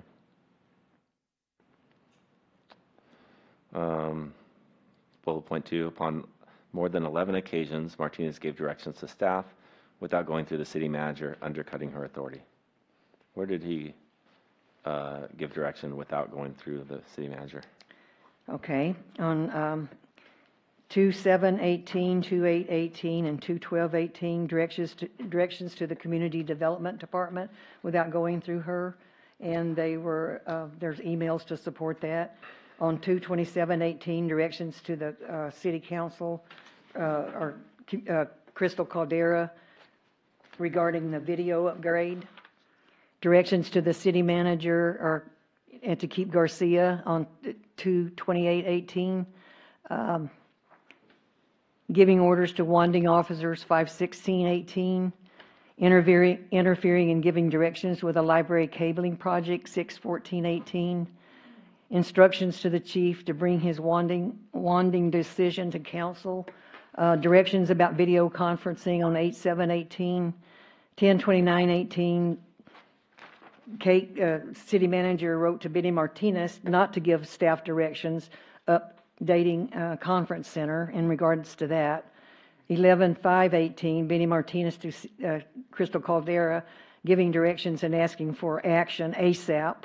Can you show me any of these emails that do not have the city manager on them? Yes, the one I just read, Benny Martinez to Crystal Caldera, What's the date on that one?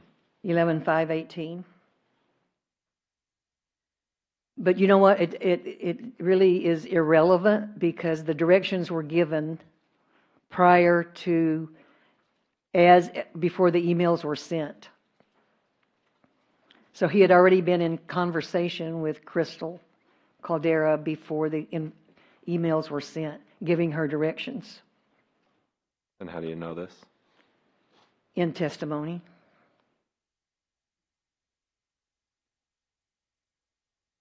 I don't see any email from 11. Hold on.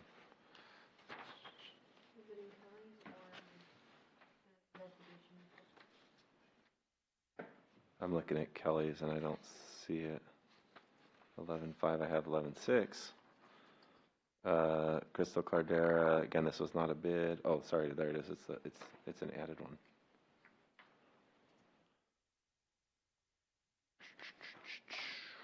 This starts out, Benny Martinez, Conference Center upgrade.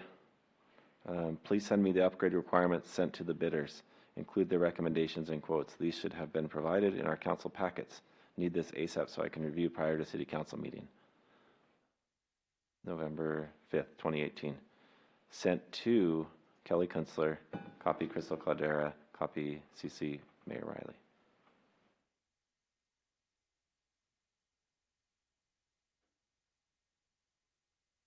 So where did Mr. Martinez give directions to staff without going through the city manager?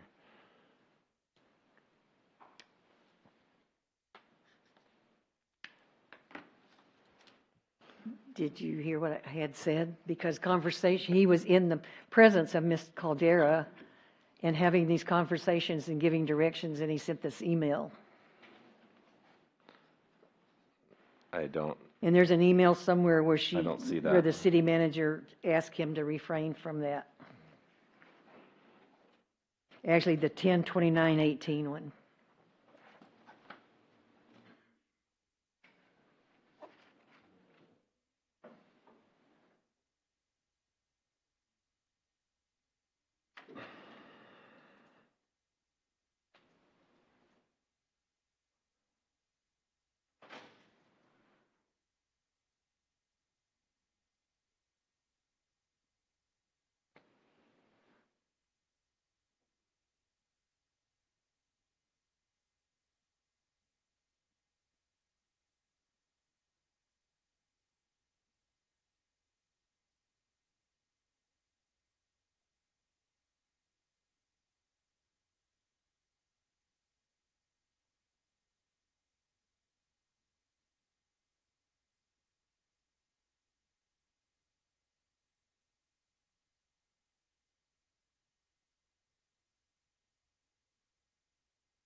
Again, it looks like Mr. Martinez is giving recommendations, which is my understanding his area of expertise when it comes to IT and networking issues.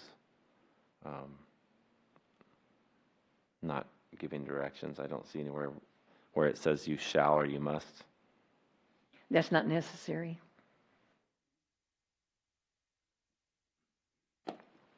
Okay. He also told both Crystal he told Crystal to ignore the manager the next time she says something, because he knows better, basically. Just assuming he knows better. I'm an IT man. And he would tell Crystal she's not up to date on things. He would tell the manager that Barcom's no good. All of that is under this for the interfering with what she's doing with staff and giving directions, contacting vendors. He went to vendors, and they came back and said, hey, you need to know one of your council members has contacted me, and now I feel I can't bid because I'll have to reveal that this has been done. Different things like that. All of this was in their testimony. You can't I go back don't and- remember that being in anybody's testimony, him going to vendors. I think It was. one of the meetings was yeah, it's 11 hours. If you want to go back through that, you have to count on your memory and your notes, not saying what's going to be here. I've been Right here, scouring. there was an email here pertaining to his asking or wanting, which he's acting on his own, remember? He's acting as an individual council person, not as the body.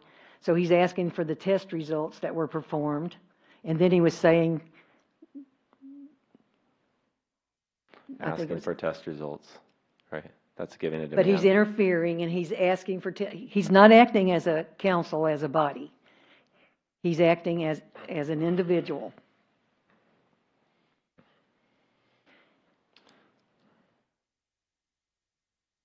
Back up where the test results were, Crystal. Right there too, in that statement, there was next time I need to call him.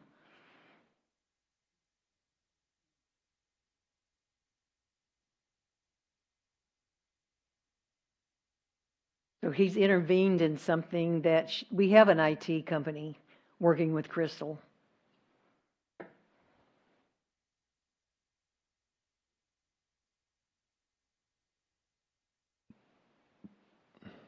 Yeah, this all looks like opinion to me, and his observations. He says, I am requesting that the city contact 3 other companies for quotes to do this work. He had no business to request. Okay, That's a council, as a body decision. so you're saying that's a demand also, requesting? Well, it's a demand because he was doing it as an individual. Okay.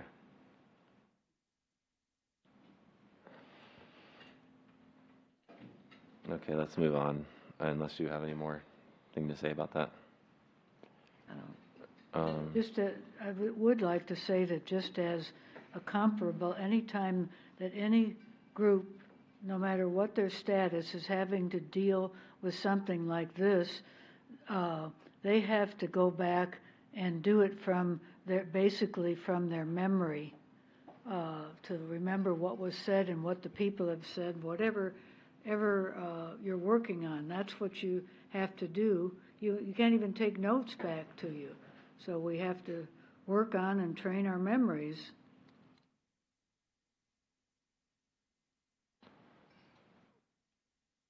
We talked about this last bullet point yesterday, I believe. Sending an email or from him directing her to offer Andy Garcia Right. more money to keep him. And I believe Ms. Chason said that request came from her, and he shared it with her. So being a messenger, I guess, of the citizens is now against the charter. Is that correct? No, it has nothing to do with that. What he did was say what he thought should be done. He your correct way, as I said, you'd go, if you have issues or questions, go to the source. Don't just say, here it is, I think this should be done, no matter who told you. He certainly didn't mention Tina Chason in his email. And so now we're at this point, we had seen the emails, but we had no clue where it came from. And it was just the tone of the email, how he did it, how he was literally interfering. We talked about that over and over. That was not his role in any way or capacity. So, yeah, I hear you. You don't like his tone. You don't like the way he does things. You don't like the way he sends emails. You don't like, Doesn't matter, excuse me, Mr. Bradshaw, but it doesn't matter what I like. apparently it Matters does. what our following the rules are, and if you don't like the charter, you go and change it. But we have a charter that we're living under. We're here under this charter. We've been for nearly 2 years now. And if you don't, you find out the consequences. Yes, this is a sad way to find out the consequences, but we have no other way. We're here for that. My opinion on it doesn't matter. What we have heard and what we have seen is what matters. So since we're talking about that, the rules, and he's living under the rules, following the rules, why doesn't the same rules apply? Why don't the same rules apply to the city manager when she didn't follow the policy to take these complaints to the mayor, the proper channel? We're here on Councilor Martinez. If you have a problem with the city manager, as I indicated earlier, your remedy and our remedy is to bring it to council, put it on as an agenda item. You can get the mayor to do it. You can get a second. He could have done that at any time. It is not to spill it out. It's personnel matter. You don't talk to the press about a personnel matter. You don't go and preach this and talk to everybody on emails, private emails about that. You bring it to city council. We're the ones who hire and fire the city manager. Okay. Did Councilor Rodriguez speak to the press?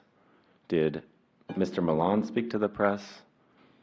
If you want is the to file difference? a complaint and ask for a 312 hearing on them, it is your right. We're here on Mr. Martinez. Let's keep that focus where it is. We've had days and days of diversion. Let's keep this focused, please. We want to get to the end goal. Okay. Continue.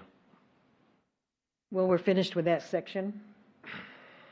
And Can I qualify something? You made the motion, Madam Secretary. Was there a second? I don't recall one. I don't think I've received a motion for the city managers yet. We have not. Okay. All right. My apologies. so I find that Councilman Martinez violated section, Are you moving now? I'm moving, I guess. Okay. I'm moving, that we find Council Member Martinez violated 309D of the charter by giving directions to staff without going through the city manager, undercutting her authority upon more than 11 occasions. The D was referencing only bullet Ah, point okay. one. C. Okay. Amendment, C. Now, D applies to bullet point 1. C and D can apply to bullet point 2, 3, and 4. Point of order. Yeah. There is no way Ms. Charles wrote this by herself. Oh, yes, I did. I spent hours on it. No way. You didn't help me. Can't even get the motion correct. This is new for me too, Okay. Councilor Go ahead. Martinez. Bradshaw. Anyway, I amend my move to include 309 C and D.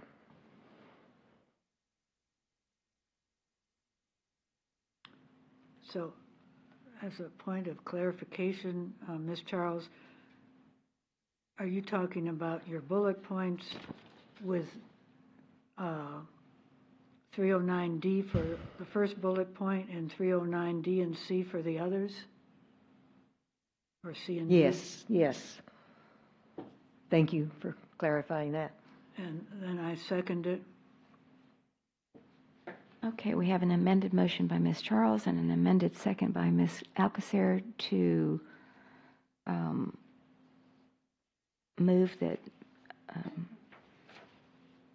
Respondent Benny Martinez violated the actions against Kelly Kinsler in 3.09D on the first bullet point and 3.09C and D for the last three.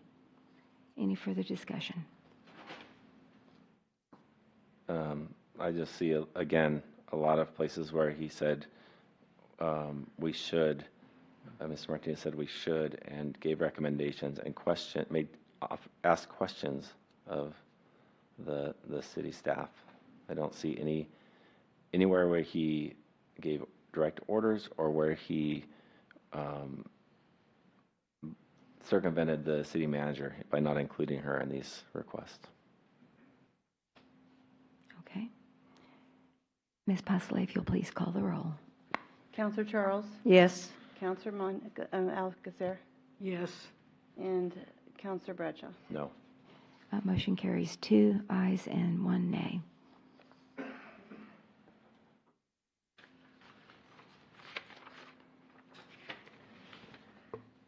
In the last 303C, 308B1, and 702A of the city charter for the sexual harassment actions listed involving Councilor Catherine Rodriguez, asking if she wanted to take a bath during the National Night Out, October 2018, and thrusting his privates into her backside during the photo shoot of Christmas tree lighting ceremony in December 2018, and stroking her hand and making suggestive comments after shaking her hand at a city council meeting.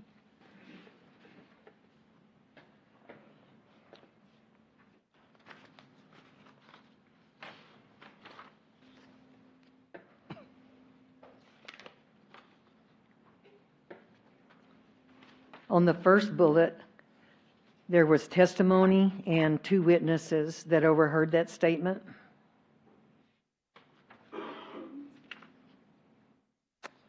So 702A, can we read that? Yeah, Mr. Bradshaw, I've got that on my flash drive. Oh, did you have it? Yes, Okay. I could see it.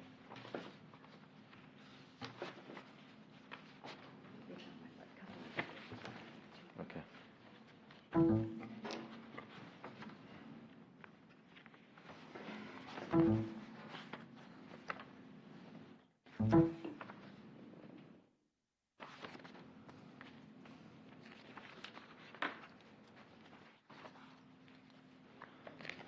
Okay, 702A, general prohibitions.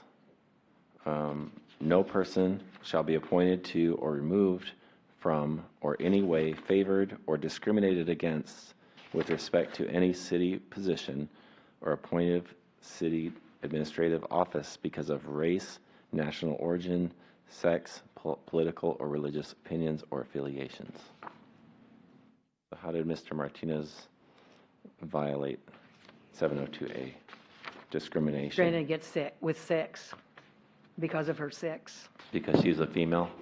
because of her sex. How did he discriminate against her Well, for being a female?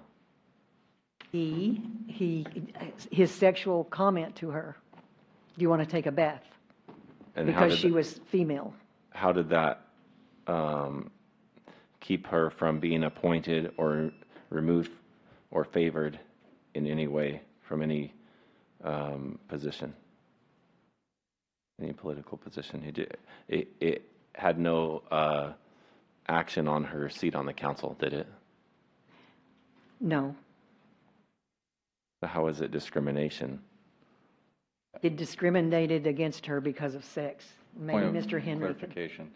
From a legal standpoint, Title VII and the labor laws don't actually say harassment. They don't say hostile work environment. They say discrimination based on gender. And what the courts have said is that harassment that is based on gender is a form of discrimination based on gender. That's normally where it fits under. However, looking at this, the charges are present. Sexual harassment is generally one of those that the courts allow to be what's called a continuing violation. And so if complainants reference certain things at times, which can trigger deadlines of when they have to file, if they miss the filing, sometimes there's an argument about whether or not did they file it in time. And one of the explanations is that there's a continuing violation aspect to it. As a result, the charge was proper to consider for testimony. However, most of the actions occurred prior to a certain date. This particular charge is limited to Section 308, which does have the 60-day limit on it. And so, regardless of whether or not the council were to find it accurate or inaccurate or true or untrue, she's probably not going to like it that I have to say this, but I don't think it's proper for the council to consider votes, since, and I may be wrong, you guys may have heard something, but I didn't really hear anything of a violation, that the violations continued past, a certain date. And so I think we're probably outside the time frame on this one. I agree with you, unfortunately, but I also would like it to be known for those not familiar with the background of it, that a lot of the reason that it is because Councilor Martinez and his group made a concerted effort to, in fact, in reality, that's a big reason that it was, the TRO was attempted to get past the 60-day limit, because he and the mayor got the charges in December.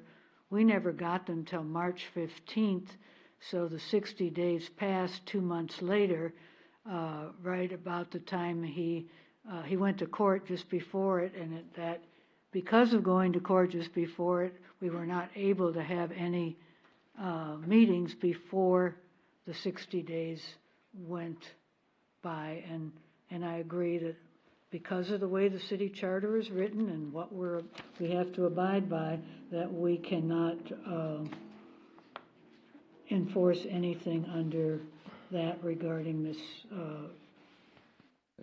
Councilor Rodriguez or Ms. Acuna. Okay, I just have a point of clarification. I did not get the complaints in December.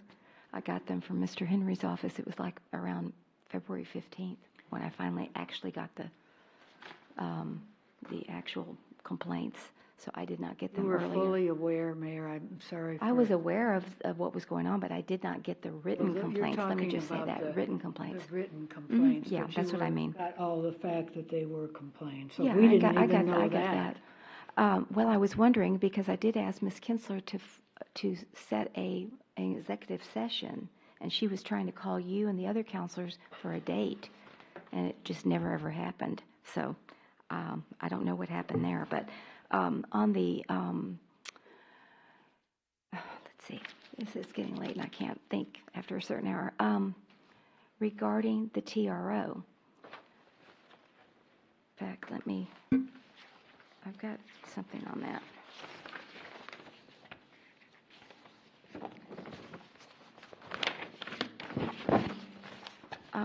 Mr. Henry's factual report was released on March 15th. And I think we've seen the summary of his conclusion. I understand that Chief Savaggio and Ms. Kinsler filed additional complaints on April 16th, but you had basically recommended, and we can see that. It's on my flash drive if we want to look at it. I know it's late. But I understood from Mr. Henry that, and I think you've already said it, so I won't even go there, but at the April 17th meeting, it's really important that we get this cleared up.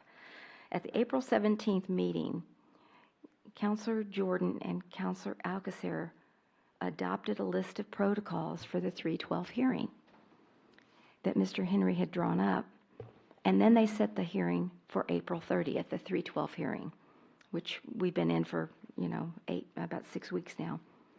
It passed 2-0 because Dr. Edwards was not there. His wife was ill. And I objected because the charter says that you Point have of to... order, Mr. Henry, this is not related to... See, I can't ever say anything. And Ms. Alcacer. I just, plenty? you know, no, I had plenty of time because Mr. Henry said I could read my statement, and this was part of my statement. I'm so tired of, well, excuse me, I don't want to, I'm tired. I'm overtired now because I don't usually raise my voice, and I apologize to everyone in the room, and I'm sorry. Anyway, never mind. Ms. Alcacer, you're in charge. Go ahead. I would like to add something. Ms. Alcacer claims that the TRO was put in place to extend it past the 60 days. That is her opinion. The TRO was done, I was there, because there was no 312 procedure. And the election was coming up. And the other side of the story is that this was being forced through, rushed through before the election because nobody knew how the election would turn out. So that's why the TRO was put in place until there was a 312 agenda procedure, 312 procedure. And the only reason it was lifted is because a motion was made by Ms. Alcacer, an agenda item was put on unbeknownst to the mayor or to any of those other city councilors that they would have a 312 hearing, I believe on the 14th of May. And that was told to the judge, and that's why the TRO was lifted. Yeah, it was also a due process issue. Mr. Martinez, and again, it's not Mr. Martinez, it was the charter that says shall have a 312 procedures, and y'all have seen it. It's huge. And We spent a lot of time going over this. And Crystal, will you do section 1.04, city ordinance? Do y'all see at the very bottom there, at the bottom, right there? The attorney, Mr. Ryan, argued to the judge, that was our ordinance. That was our ordinance. That, Point of order. I'm just telling you. Argued, It's- this isn't relevant to Well- why we're here. And so that's why we had to go through all of that, just to get it all clarified, so that in the future, if we have any more meetings like this, and I hope we'll update this, because there's a lot of holes in this, as we've discovered. But I think the point right now is we can't move forward. My Okay, recommendation but I is just- don't move forward with anything under 308 for Councilwoman Rodriguez. But it was just a comment about that, you know, Mr. Martinez and his, you know, whatever, we were purposefully delaying it. No, it was to follow the charter. That's the point I'm trying to make. Mayor, but you refused to set a hearing. Nobody was available. You couldn't be available. Okay, You I'll couldn't do it. Actually, repeat I'm gonna call a point myself. of order. I'll repeat Okay, myself both of- again. March 15th, and our first hearing was April 2nd. Hello. Mayor, we need to move on. We do need to move on, and it's getting very late, too. Yes, ma'am. And I'm sorry, I'm just really tired. You and me both. Okay, I think everybody is. Yes, And I ma'am. get fussy when I get tired. Can you Snickers bar? No, no candy for me. Thank you, though. Do you have a Snickers bar? No, Mr. Bradshaw would like one. Hey, you Charles, know might what? have- There's one. Now, so the last one was that one. For you, no, but then do we, I didn't eat it. Yeah, now, you have found that violations occurred. Now you have to decide what you're going to do about the violations. So you have to decide, are you going to impose a penalty on each one? Or are you going to kind of use them as a totality and impose a penalty as a whole? It's up to you. You have the right to do either one. The motion would either be, I move that for each violation found, we impose a penalty of X, whatever that is, or you say that for each set of bullet points. Does that make sense? You tell me what you want to do, and I'll help you form the motion. I'm just going to go for it, Okay. because I have all how we voted here. Before Yeah, you make the excuse motion, me. can I make Go a ahead. statement? I've got an issue with something there, yeah. Yeah. please don't interrupt. I know this isn't exactly the same as what we're talking about, but I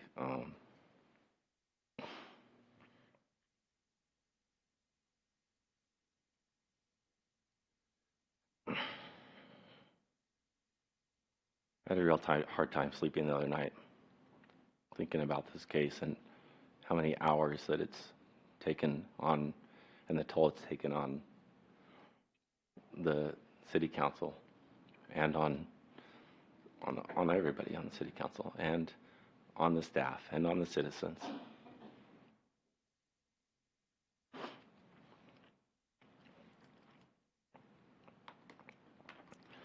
I had this story come to mind. I just couldn't get it out of my head thinking about it. And it's a story that I heard in church a few years back. I would like to read it real quick. How would you feel towards a teenager who decided to toss a 20-pound frozen turkey from a speeding car headlong into the windshield of the car you were driving? How would you feel after enduring 6 hours of surgery after using metal plates and other hardware to piece your face together?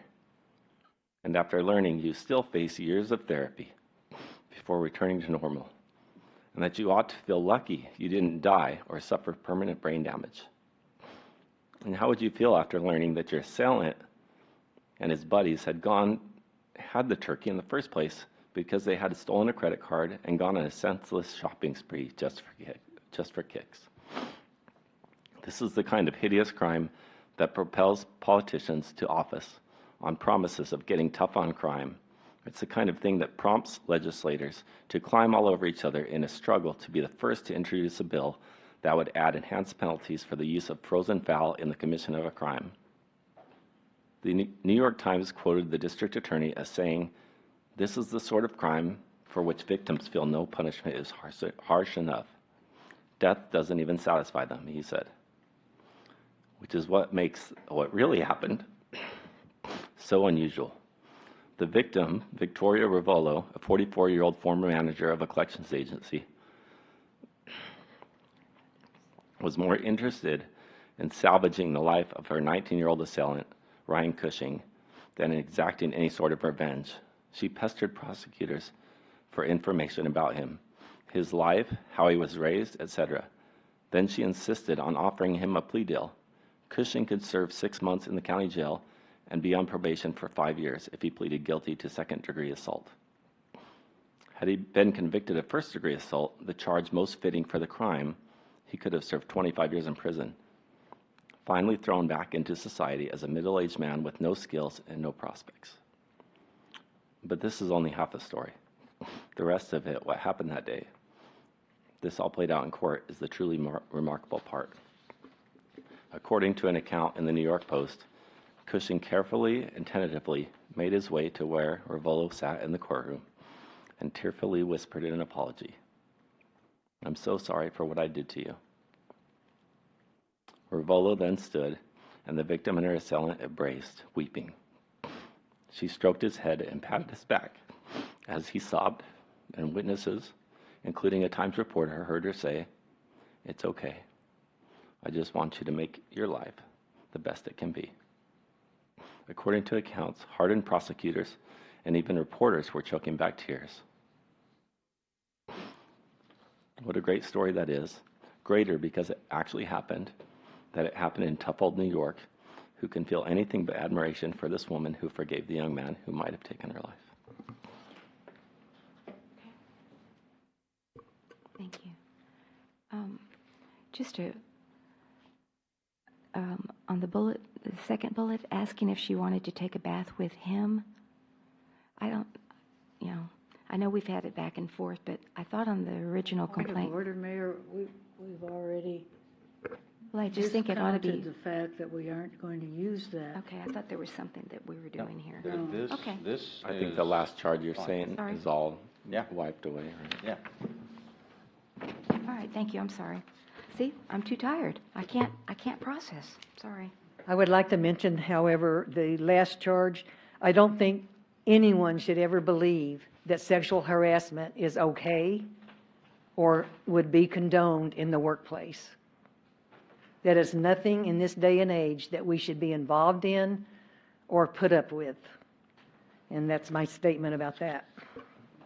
I agree with. Yeah, I agree with statement. that too. I mean, it's, I move that City Council declare Councilmember Martinez's seat forfeit for violating 303C, not be in violation of any provision of this charter, for 308B1, No, ma'am. no, okay, 309C and D, neither the City Council nor its individual members shall give orders to any such officers or employees, either publicly or privately, of the city manager, and under this charter shall give orders to any of the subordinates of the city manager. Is that an acceptable? Yes, that's an acceptable motion. I second it.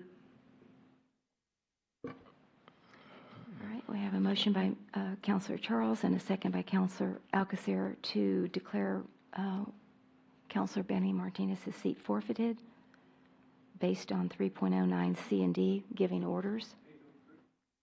And 303C, violating that no provision of the charter shall be violated. And 3.03C, no provision of the city charter shall be violated. Any further discussion? I just think it's interesting that Ms. Charles's motion was all written up before we started the deliberations. I spent a lot of time on all of this. This was in case. So I've got written notes too, handwritten. So. I'd like to point out that this, 2-to-1 vote through the whole thing was already pre-planned, preconceived. It's just very blatantly obvious, the bias on this council against Mr. Martinez. It is interesting that throughout there's 2-to-1 vote. 2-to-1 vote, regardless of the facts. It's interesting that there's always a 2-to-1 vote. Okay, well, before we take the vote, because I'm afraid if I take the vote, then I won't be able to say what I wanted to say, and I just want to say that I am extremely disappointed, Mr. Henry, that I could not say anything. People were telling me, Mayor, just go ahead and say it. You can do it. And I'm like, no, I'm going to, follow the rules. I get to say it at the end. And I had a closing comment that was 5 pages long, July 18th comments, July 8th comments, comments in response to Mr. Milan's comments about me and my husband, and I'm not able to read those, and so I object to saying that I can do it. I followed the rules, and I can't do it. So I just want to say that. I would like to say something else also, Mayor. Sure. I would like to point out that this is a official who was elected by the citizens of Leon Valley, who now is being removed from his seat by 2 council members who vigorously campaigned for their side against myself, against Dr. Edwards. It just, if this is a standard, it just is a very scary precedent. I'm sorry, but did our opponents not vigorously campaign against us?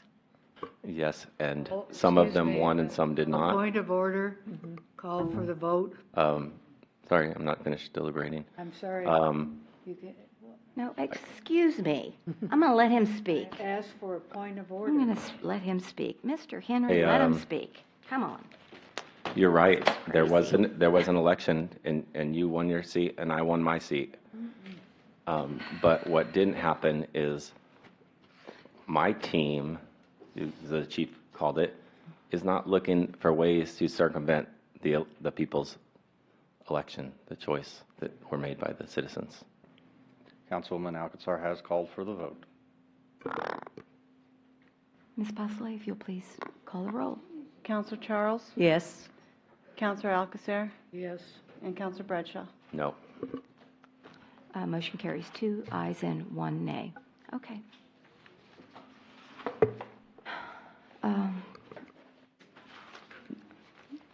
This very dark time in our city is coming to a close at 11:20 p.m. on August the 14th, 2019. We move to adjourn without objection.